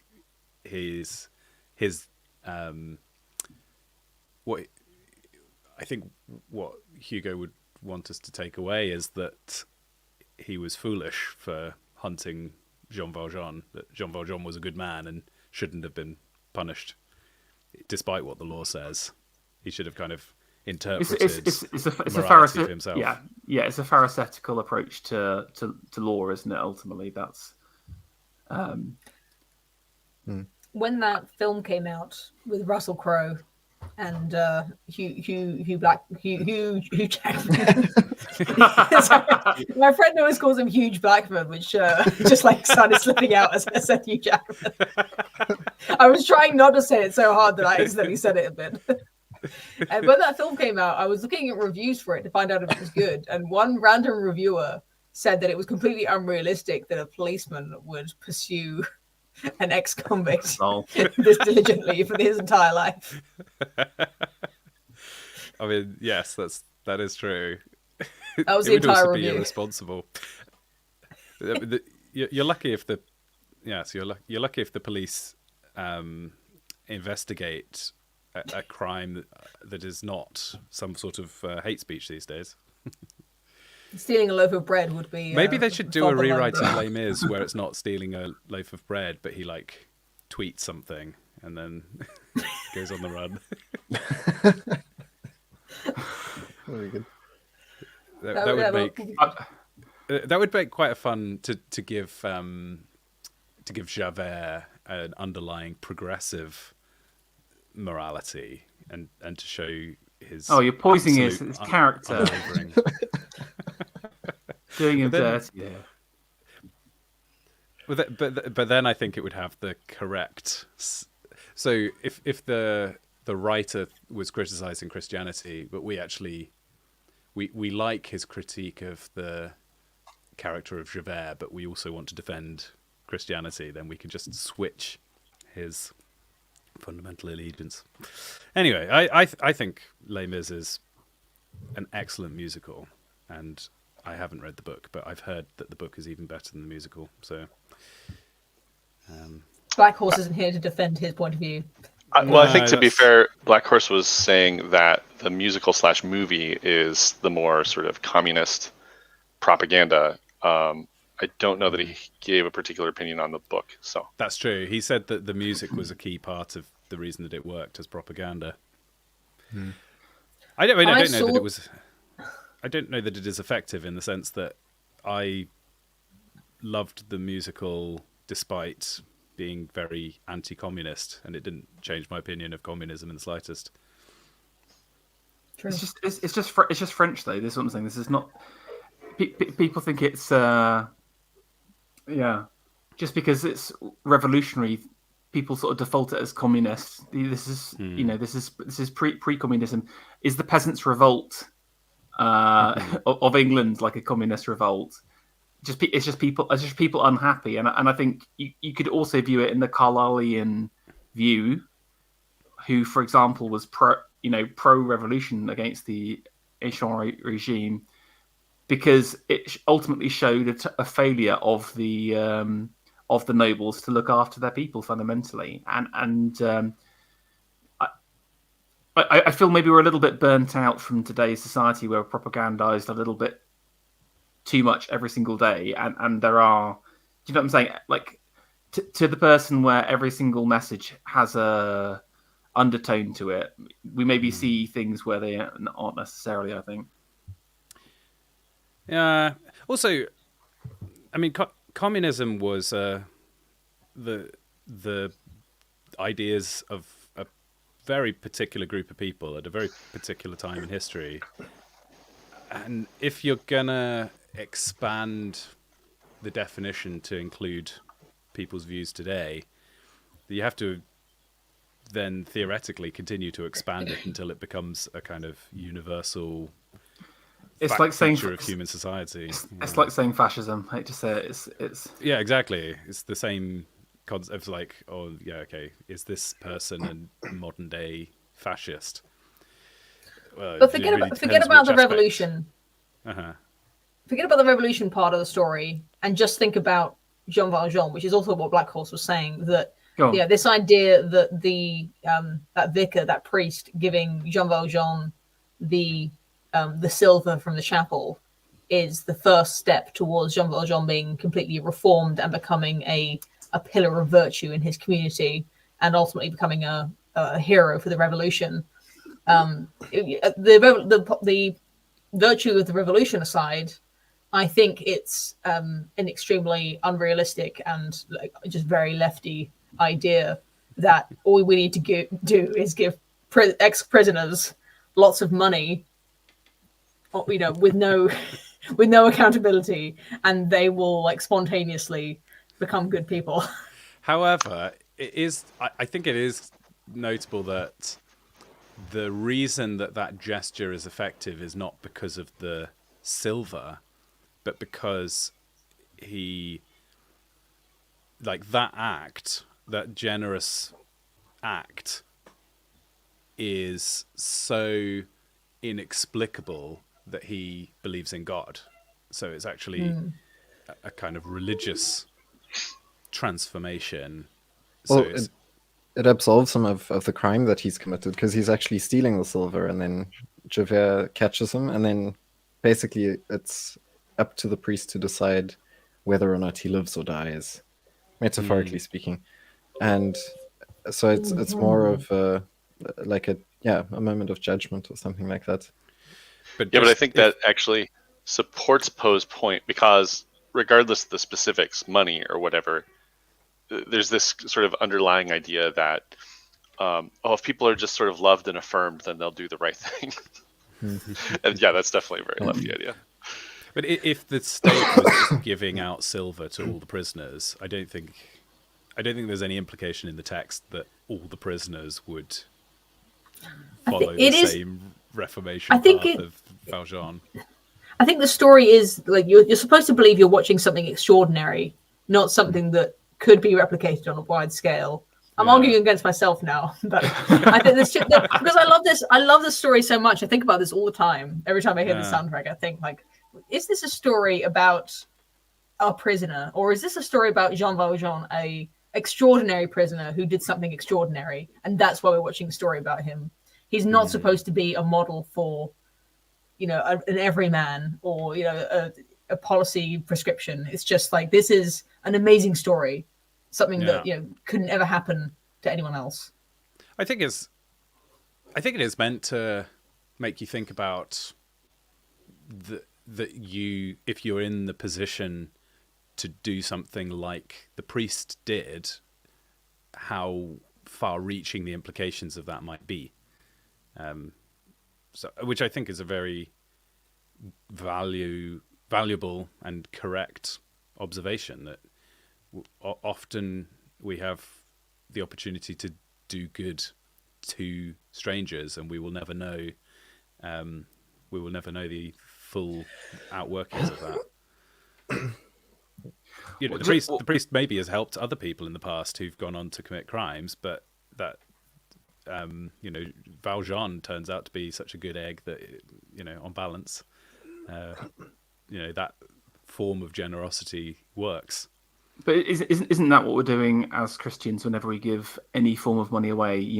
There's a gamble element to that the money won't be squandered, and obviously there's a part of that is down to us, discernment, etc. But there is always that risk at the same time. I mean, one thing I would say that's a key differentiator is the personal versus the corporate, where the socialists would say, well, this needs to be organised at a governmental or a community level, while the Christian says it happens at an individual. And I still love the idea of individuals, or secretly or semi-secretly, doing mind-blowing, generous things to people, like this. Something that's totally against the world. So I'm pro the priest. I don't care if you call me a commie, but he's just carrying out an extraordinary act of generosity and kindness. And it's a total gamble, but that's sometimes it's worth doing. I think I totally agree. I'd even go so far as to say there is a form of something you could think of as a commune that works really well, and that is a family. You share your belongings with your children, in a very much from each according to his abilities to each according to their needs. It's actually a very good and correct way of thinking when it's applied on a small enough scale. And that's a good segue into what's happening next year, the Lambda Commune 2024. Whoa! What you'll need to do is you'll need to give a sizable donation to Luke to enter the commune. I've realised how needy I am and how little I have to give, so I thought joining a commune was perfect. Actually, I loved your take just there, Pharaoh, which I felt was like sort of perfectly in tone with the romantic nature of the book as you outlined earlier. So very romantic take on a romantic tale. Actually, you've reminded me that I do have some things to plug for next year. One of which is that I am going to an event in London. See if I can find it. Find the details. But it is a day talking about kind of Christian perspectives on politics that's happening at Oak Hill. So I've bought tickets and I was intending to plug that on this stream and almost forgot. So I'm glad that you reminded me of that. Oak Hill is a really good college. My cousin trained there for 3 years. She did one of her degrees from there. So I would highly recommend. They're absolutely legit people. So check it out. And one of the members of the Discord is actually a speaker at the event, which is cool. how I found out about it in the first place. Yeah. Sorry, I'm failing to pull up the information quickly enough, but it's in January.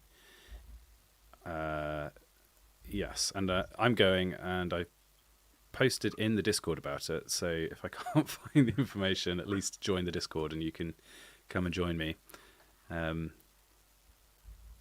Yeah.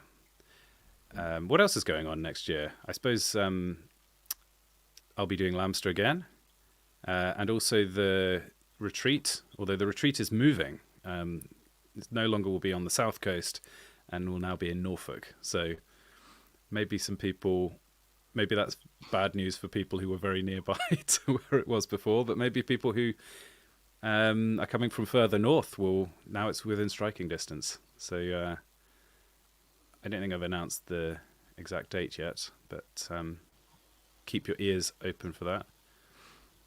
Kind of reminds me of the parable of the shepherd who goes looking for his lost flock. You know, he delights in he goes out looking for new flock, leaving his old. He goes out looking for the lamb when he leaves his flock behind. The new people are the most important ones. I mean, yeah, I think you have to assume in that case that he left the flock somewhere safe, and not just like he doesn't know. wildly picks the one over the many. Good. It's not like I don't think that was meant to be the takeaway problem of its day. Just abandon everything for that one person. Yeah, there's 2 tracks. You're next to the one track, and there's loads of sheep. But then there's one sheep on the other track that's a long way away. Okay, I found the details. It is Oak Hill College on Saturday, January the 20th, 9:30 till 5 p.m. at Oak Hill College. And the event is called Renewing British Political Theology. Let me read a quick bit from their promo. So, without doubt, the Western world is in a political crisis. Do we agree with this? I mean, without doubt is a strong statement, but I think I agree with the gist. Beyond the regular scandals and struggles which troubles governments in all ages, there is a sense that an established social and political order is under immense strain. After decades of political liberalism since World War II, leading thinkers are now discussing post-liberalism. Many fear the rise of populism. Oh, sounds interesting. Others are sounding alarm on a dangerous minority of progressive elites. Some cry tyranny, while others cry anarchy. There seems little agreement even on what our political problems are. let alone how we solved them. I'm reading this, and in my head, I'm evaluating whether it was written by ChatGPT.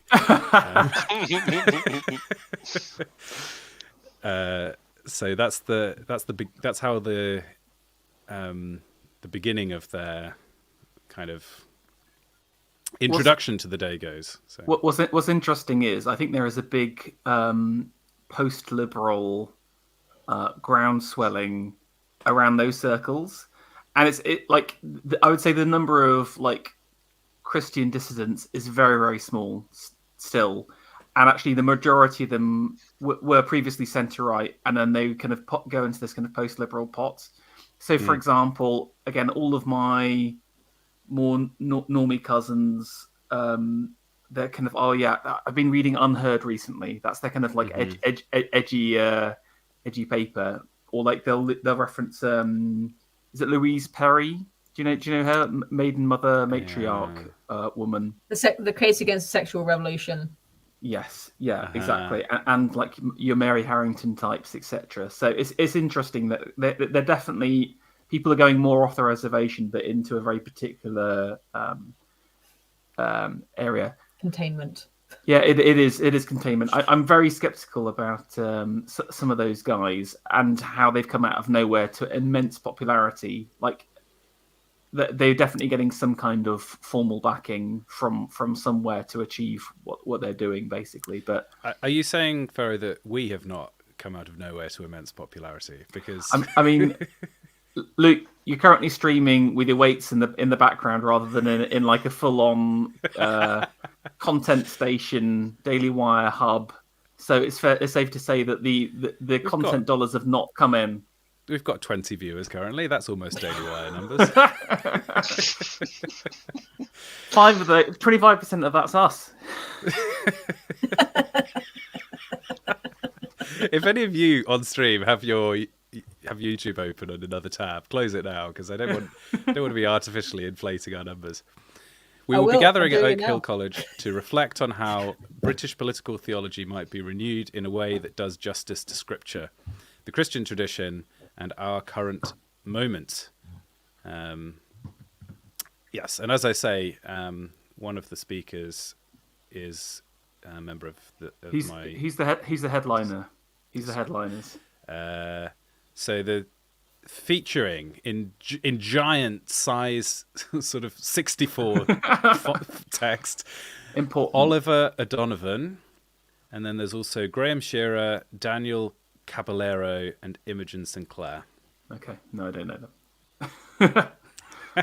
After all that font size, I know it's overwhelmingly large on my screen. Well, there you but go. You know, better than if I had read it out and it was some wet politician that we all already knew and despised. True. That's true. I was sort of expecting to see like Rees Mogg or someone like that just to kind of turn up and signal. Yeah, I think it'd be interesting. Good networking at the very least, I think. Yeah. So I'm going, and I'd be very pleased of some company.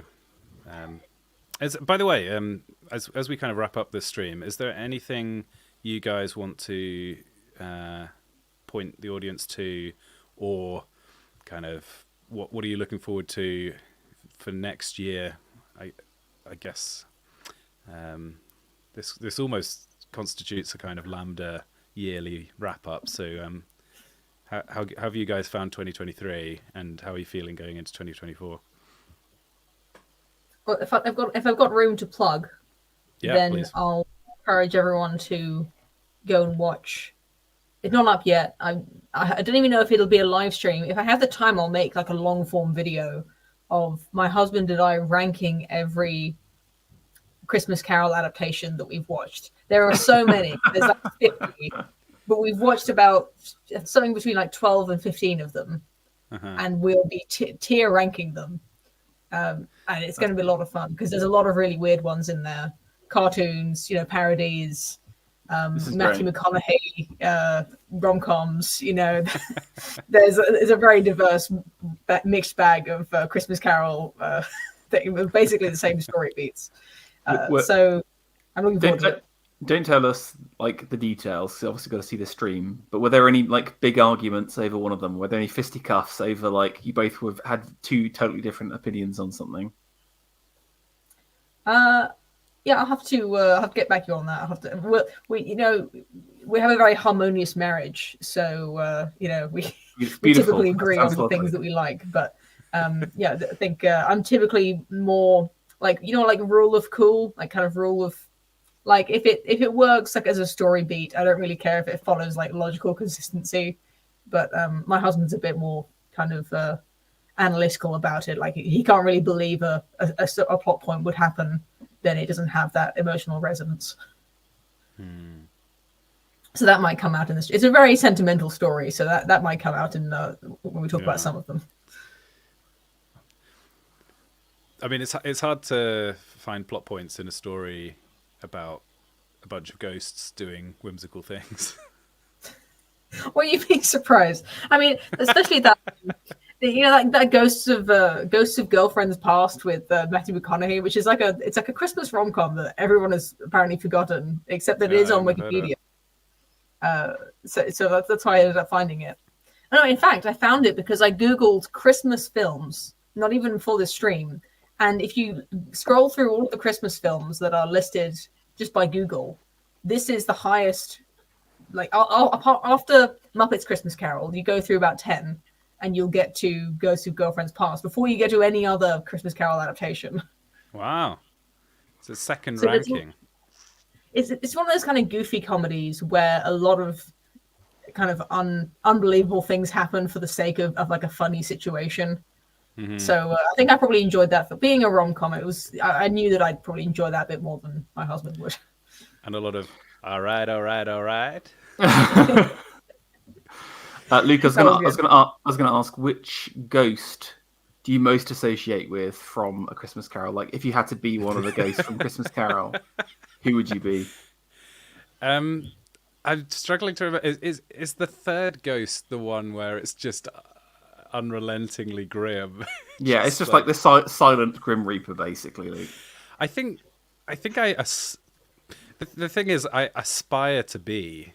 This is the absolute opposite of what I am in reality. So I kind of want to change my personality such that I am a strong, silent, serious, grim individual. So that's it. Yeah, Ghost of Future. I'd love to dark. I like to think if I had the opportunity to summon a ghostly realm and teleport people into it, that it would be a kind of austere and meaningful experience rather than a jolly. I don't remember I can only remember the Muppets Christmas Carol, so I don't know how it's pretty good. I think it's that's pretty close to the book. Poe, I've got to ask the same question to you as now our resident expert. Oh, which ghost? Be the ghost? Which ghost? Yeah, I'll also include Marley as well as in the mix. Oh, Marley, yeah. No, I think Marley will be good. No, I think you get the first ghost is nearly always it's more often than the other ghost is female and also very pale and kind of not kind of not like pale and I don't know, like kind of. Definitely the first ghost. I think if I was casting a play to be one of them, it would definitely be that one. Not quite grim enough to be Christmas Future. Definitely not jolly enough to be Christmas Present. But I really think Luke would pull off a good come in and know me better, man. That's the that's the line that Christmas Present always gets. Yeah. You need to bulk up. You need to be maxing. You need to be Christmas maxing, Luke. More stuff. Cornucopia maxing. Exactly. Just chow down on those pies, and then we'll speak next year. I think I am Christmas Present, but I want to be Christmas Future, and that seems symbolically fitting for the kind of chronological positions, at least. How about you? Since you asked the question, Pharaoh. Oh, I probably Marley, just wrapped in chains and constantly wailing. And I like the idea of wherever I go, all the kind of bells ringing. Is kind of that's a pretty sweet. A few That would- adaptations have his jaw falling open and him Yes, like yes, tying yes. it back up with the bandage. Think you could do that? It's pretty cool. That's pretty metal. Yeah, I like it. Philip or Audacity, do either of you have a contribution to that quite complicated party game of which of the ghosts of Christmas Carol do you want to be? I'm like you in both ways in that I really only can remember the Muppet version, and I'm also probably sort of jolly but aspire to be more grim. So Does the sorry, someone will have to remind me. Does the Muppets Christmas Carol have Ignorance and Want, which are very minor ghosts in the canon? No, it doesn't. So the ghost, for those who don't remember, the ghost of Christmas Present right at the end of Yeah. your present. Sorry. Is it present? Is it okay? Yeah, so right at the end of his segment, he opens his cloak to reveal that there are two like skeletal, disgusting, really malnourished children sort of sheltering in there, and the one is a girl and one is a boy, and they're Ignorance and Want, and they're like really hideous to look at. They're kind of, you can kind of imagine the all the little street urchins that Scrooge would have walked past it through London, you know, on a cold winter's day. They're the sort of embodiment of those. So I guess if you really wanted to, you could be one of those ghosts. I think Charles Dickens is much more guilty of cheap activism than Victor Hugo. He is. He is. I mean, unashamedly say, but the thing is, he has so much writing flair that, again, like, I'll let it pass. You know. I also always think that his descriptive passages are indulgent. It's true. I mean, 100% agree with you there. Like, I think you can never take him too seriously as a writer, though. I mean, he's just churning out like popular novels. That's he what was you're kind of on the see it as. Substack payment model, wasn't he? Slash, also, he's sort of like a streamer going around, you know, doing lots of tours and doing his like. He's the original E-celeb. So there's a part in the book where, in his very indulgent introduction to A Christmas Carol, he writes about Jacob Marley being as dead as a doornail, and then going off on a little whimsical passage about how he doesn't really know why the expression is as dead as a doornail, since there's nothing particularly dead about a doornail, given that it's on a rather living piece of wood. Absolutely based autism there, right there, Poe. You know, this is an entire chapter on the etymology of stupid terms. But that passage does not make it any no more dead. Basically, but a coffin nail, I think he says, would be the most dead of all nails. But that actually, I was surprised to see it making its way into one of the adaptations, and it's Patrick Stewart giving quite a good and rather musical. It's not a musical, but there's some diegetic live music playing in a few scenes, which is quite charming. So you can hear more of my thoughts on that on the stream anyway. I'm very pumped. I'm not going to lie. Also, I'm actually very pumped about the stream. You want to be on it, don't you? You have to watch No. I don't want to see them all. It will ruin me. But I want to hear what the best ones are, though. There's a lot of bad ones. Like, we watched the bad ones too. So if you like Star Trek, you can imagine that the entire Christmas Carol with Patrick Stewart is just Jean-Luc Picard in the holodeck, which is kind of a fun head canon. It kind of explains why all the magical things are happening too. Can I just, as a segue to another conversation topic, I've got some great. So you mentioned party games, Luke, and I've got some great games that I wanted to share with people. Ooh, I don't know if you've ever heard of them before, but I got a book on Victorian parlor games, and obviously in Victorian times, it's very hard to pass the time. But here's my pro tip for whittling away those kind of late Christmas hours with the whole family and no TV on. The first game is called Lookabout, and what you do is one person chooses an object and he hides it in the room, or he or her hides it in the room, and then everyone else comes back into the room, and then they have to try and find where it is without moving anything at all, so they can walk around. Oh. surprisingly entertaining. So the thing has to be visible without. That's right. So without moving anything, but then you can't move anything around. But I mean that's how I describe a lot of these Victorian games. Surprisingly entertaining. It sounds really lame, but actually, just try it out one time. You'll be subtle. You'll be happy. Is which object was moved revealed, or is that also part of the? You'd normally say what it is. You'd agree the object, and then depending on the children, if there's kids there, I make it 10 times harder. Choose a dull object. No, I'm joking. You want to go for the bright things if the kids are there, and it's like a boring Easter egg hunt. It's nothing boring about it, though. It's surprisingly entertaining. You don't get any chocolate at the end, is what I'm saying. You don't want chocolate because you've already eaten so much. Imagine you've just come back for your third turducken helping, absolutely stuffed to the rafters, and you're looking for some light entertainment that doesn't involve putting the TV on. Yeah. Sorry, is this England or America you're talking about? So there is a scene in The Christmas Carol. There is a scene where they're deciding which parlor game to play. So this is accurate to Blind Man's Bluff and Charades are the ones that are floated, which I think are ones that we recognize today. Which maybe they persisted because they were memorialized in Dickens. How does Blind Man's Bluff go? I think you blindfold one person, and they have to catch people in the room who are all running away from them. Huh. Anyone else know? What's the bluff in this? I think it's just alliterative. Oh, it's A vehicle. I'll look it up. I haven't played it. Blind. That's why. Yeah, maybe. I haven't played it, but it sounds surprisingly entertaining, and maybe I'll give it a go this I think year. it's quite dangerous that you might knock over a lot of objects. not for the when modern sitting rooms have like televisions precariously mounted to the wall or placed on a stand. You don't want to be people walking around with blindfolded. Just imagine the Victorians going, all the women going around with large bustles, but I guess that's what the domestics are for, just furiously chasing around, capturing all of the objects before they smash. As they fall, yeah.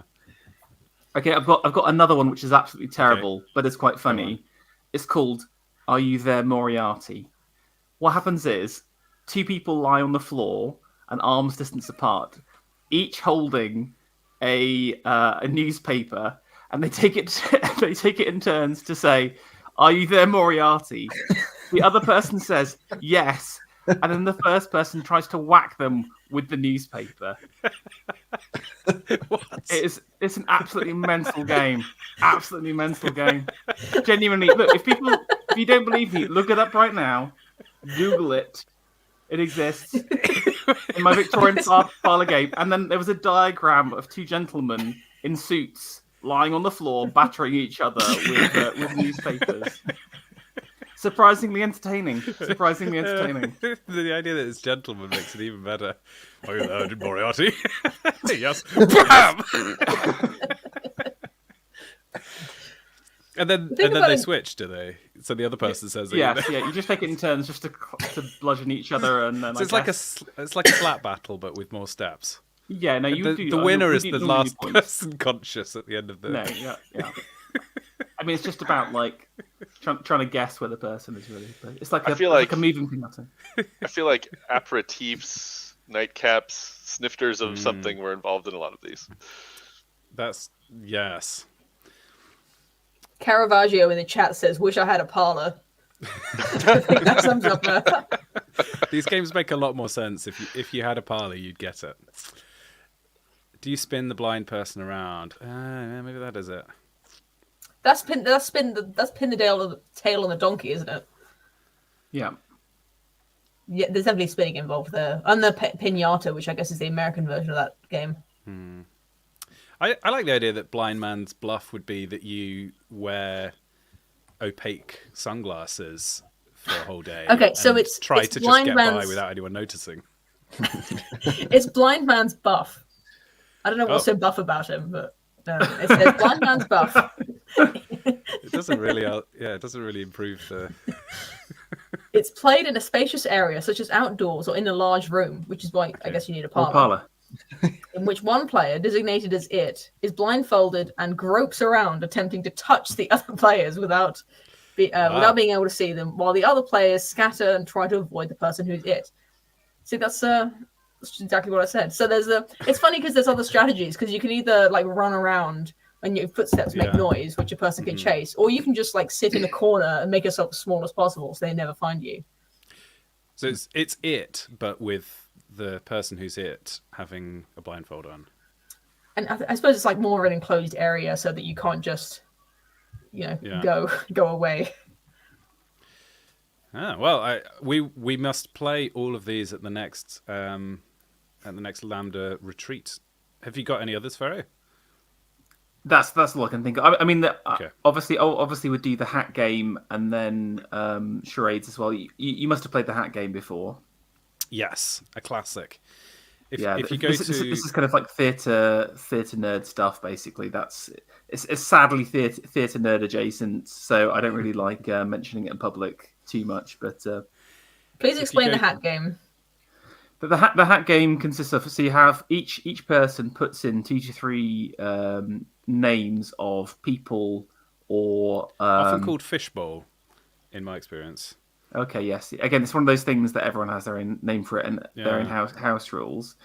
And then basically there's different, there's like 4 or 5 rounds. And in the first round, you have to basically charade who the person is. Then you have to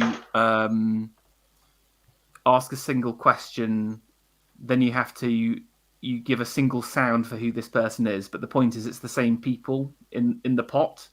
So it starts off by like a genuine trying to understand who everyone is, and then gets harder and harder. I can't remember exactly the 5 rounds per, if I'm honest with you. Luke, can you remember? The specifics of the rounds changes as well, I think. Yeah, it's all house rules. And the versions that I've played, sometimes there's a round where you're not only acting, but you are also under a blanket. But the way that it's possible is because... Sorry, well, hold on. What? Was this Uncle Steve, Luke? Did he force you under the blanket with the hat game again? The reason that this is possible is because the group has developed a kind of a series of in-jokes and references for the finite number of characters. You couldn't have round 1 being you have to act and you're do an impression is one. That's good. That's a good round. Yeah. I'm generally quite bad at this game. Actually, I do all right in the first round, but then when it comes to doing the acting and the making sound effects and so on, I'm amazed by other people's abilities. I gotta say that my entire tactic involves just trolling everyone at the start with the most annoying and obscure people. For example, I did I did Queen Zenobia of Palmyra as one, Xenophon, the historian, just real absolute evil people. It's just genuinely entertaining to see people pull it out the hat, recognize my handwriting, and then just like their face is just absolutely downcast, and mine lights up. So there's a favorite car game of my family is called Botticelli. You ever played Botticelli? I don't know if it's just called that in my family or if other people also call it that. I don't think so. But the rule is it's just sort of like 20 questions. You have to think of a person and other people ask questions to. But if you don't, I won't explain all the rules. But one of the rules is that the person who you've chosen, the name. They have to be at least as famous as Botticelli, the painter of Venus. What's that painting called, Ferro? The Venus painting on the beach in the clam. You know the one? Yeah. Everyone knows the painting, Venus and then emerging. like a fraction. Some people know that the painter was Botticelli, so it's kind of like he's not the most famous painter, but that's the kind of level of person you're allowed to choose, not whatever Ferro just said. The one I hold on like a is second. Zenobia is exceedingly, you know, in famous. late if you're a late Roman lover of the antique, you know, this is a very relative.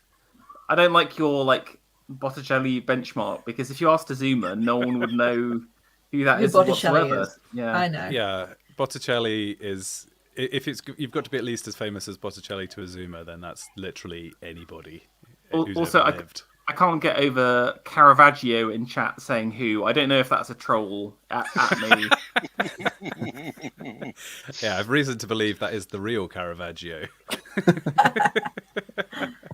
Maybe we'll come up with a name, the same game, but it's called Caravaggio, and you can just choose anyone. Did you know that Caravaggio was a murderer, Luke? Killed What? the guy. He also No. punched, I think, Michelangelo in the nose. They had like an Artist. argument over fresco. I mean, I don't know, murdering someone, maybe a bit beyond artist there, Luke. There we go. All Crap, I'm saying artist. So is that's why there's so much red in his paintings. No, but people say that he actually knew what it's like to chop someone's head off. Genuinely, that's like there's some theory behind that. So this is like the Christopher Lee anecdote when he was oh yes, exactly. um, Yeah. he So was again- That's not what it sounds like by when you get Peter stabbed in the Jackson. back. Yes, like you have to cry out, and he said, "Well, that's not." Yeah, what was it? You just like give out a gasp, and Peter Jackson was like, "Okay, no further questions." Do you know the game? I think it's called Connect, where you give. So say it was my round. I've thought of a word. And I give you the first letter. So I say the first letter is R. And then you have to all think of a word that begins with R. And you give a clue.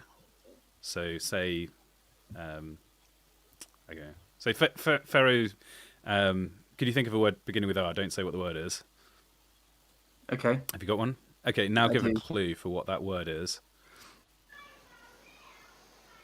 That somebody else in the group might guess. Someone who's slow. Okay. Great. So now if someone else in the group, like suppose I wasn't quick enough to know what the word was. Ironically. For some reason. Then somebody else might say connect. And then then they go 3, 2, 1, and then say the word at the same time. And then, Retarded. yeah. And so then, okay, it wasn't retarded. It was okay, but then I say It was regarded, actually. the second letter was A, and I give you enough letters to prove that it was a different word, and you just keep going until you've I found. don't get it. The I word. think That's how Botticelli I works get too, it. by the way, but with names. Oh, huh. So it's a And you more don't say limited connect. version of connect. You don't say connect. So No. if What do you you don't get it right, then you do this letter thing. If you don't get it right, then the person who's coming up with the name has to give you the next letter. Should we play a round of Botticelli? Po, have you got a have you got a name? Yeah. I'll just use the name I used last time I played Botticelli last Okay. week. All right. E. What? E. Okay. Famous physicist. I'm not Einstein. Yeah. What's in Botticelli? What do you say to connect with someone else's answer? It's just a free for all. You don't get other Okay, people's you answers. just- It's just someone everyone has gets. to shout it Everyone before just you. asks questions. I got it. Got it. Are you a comedian?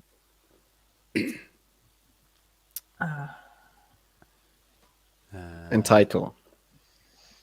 I can't think of one. I could probably think of one. We've given enough time. There are lots of comedians, but I'll for the sake of the game, EL.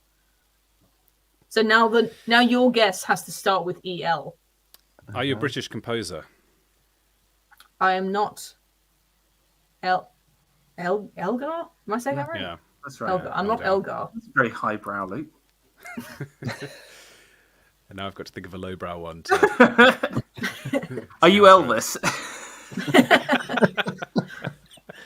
The funny thing You have about to- this game is that if I can think of a different composer starting with EL that was Uh-huh. British, then I still don't have to tell you the next letter. I don't have to think True. of the same one as you. So if you can make your questions more broad, but that makes it easy for me to answer. Does it? Do you get to choose whether you tell us the first letter of the first or second name? In this case, it's the first name, and I Okay. guess if I'm being charitable, I should tell you that it's the first name. Are you a jazz singer? I don't like how much being on live stream makes me really anxious about dead air. Or I just want to tell you, if I was driving the car, I would spend the next yeah. 4 miles trying to think of this. Okay, so maybe A this jazz doesn't work singer. so well as a non-stream, but I think for the sake of I 5 am minutes of not entertainment, Ella the chat Fitzgerald. can survive. Yes, well done. Are you a I'll- transgender actor?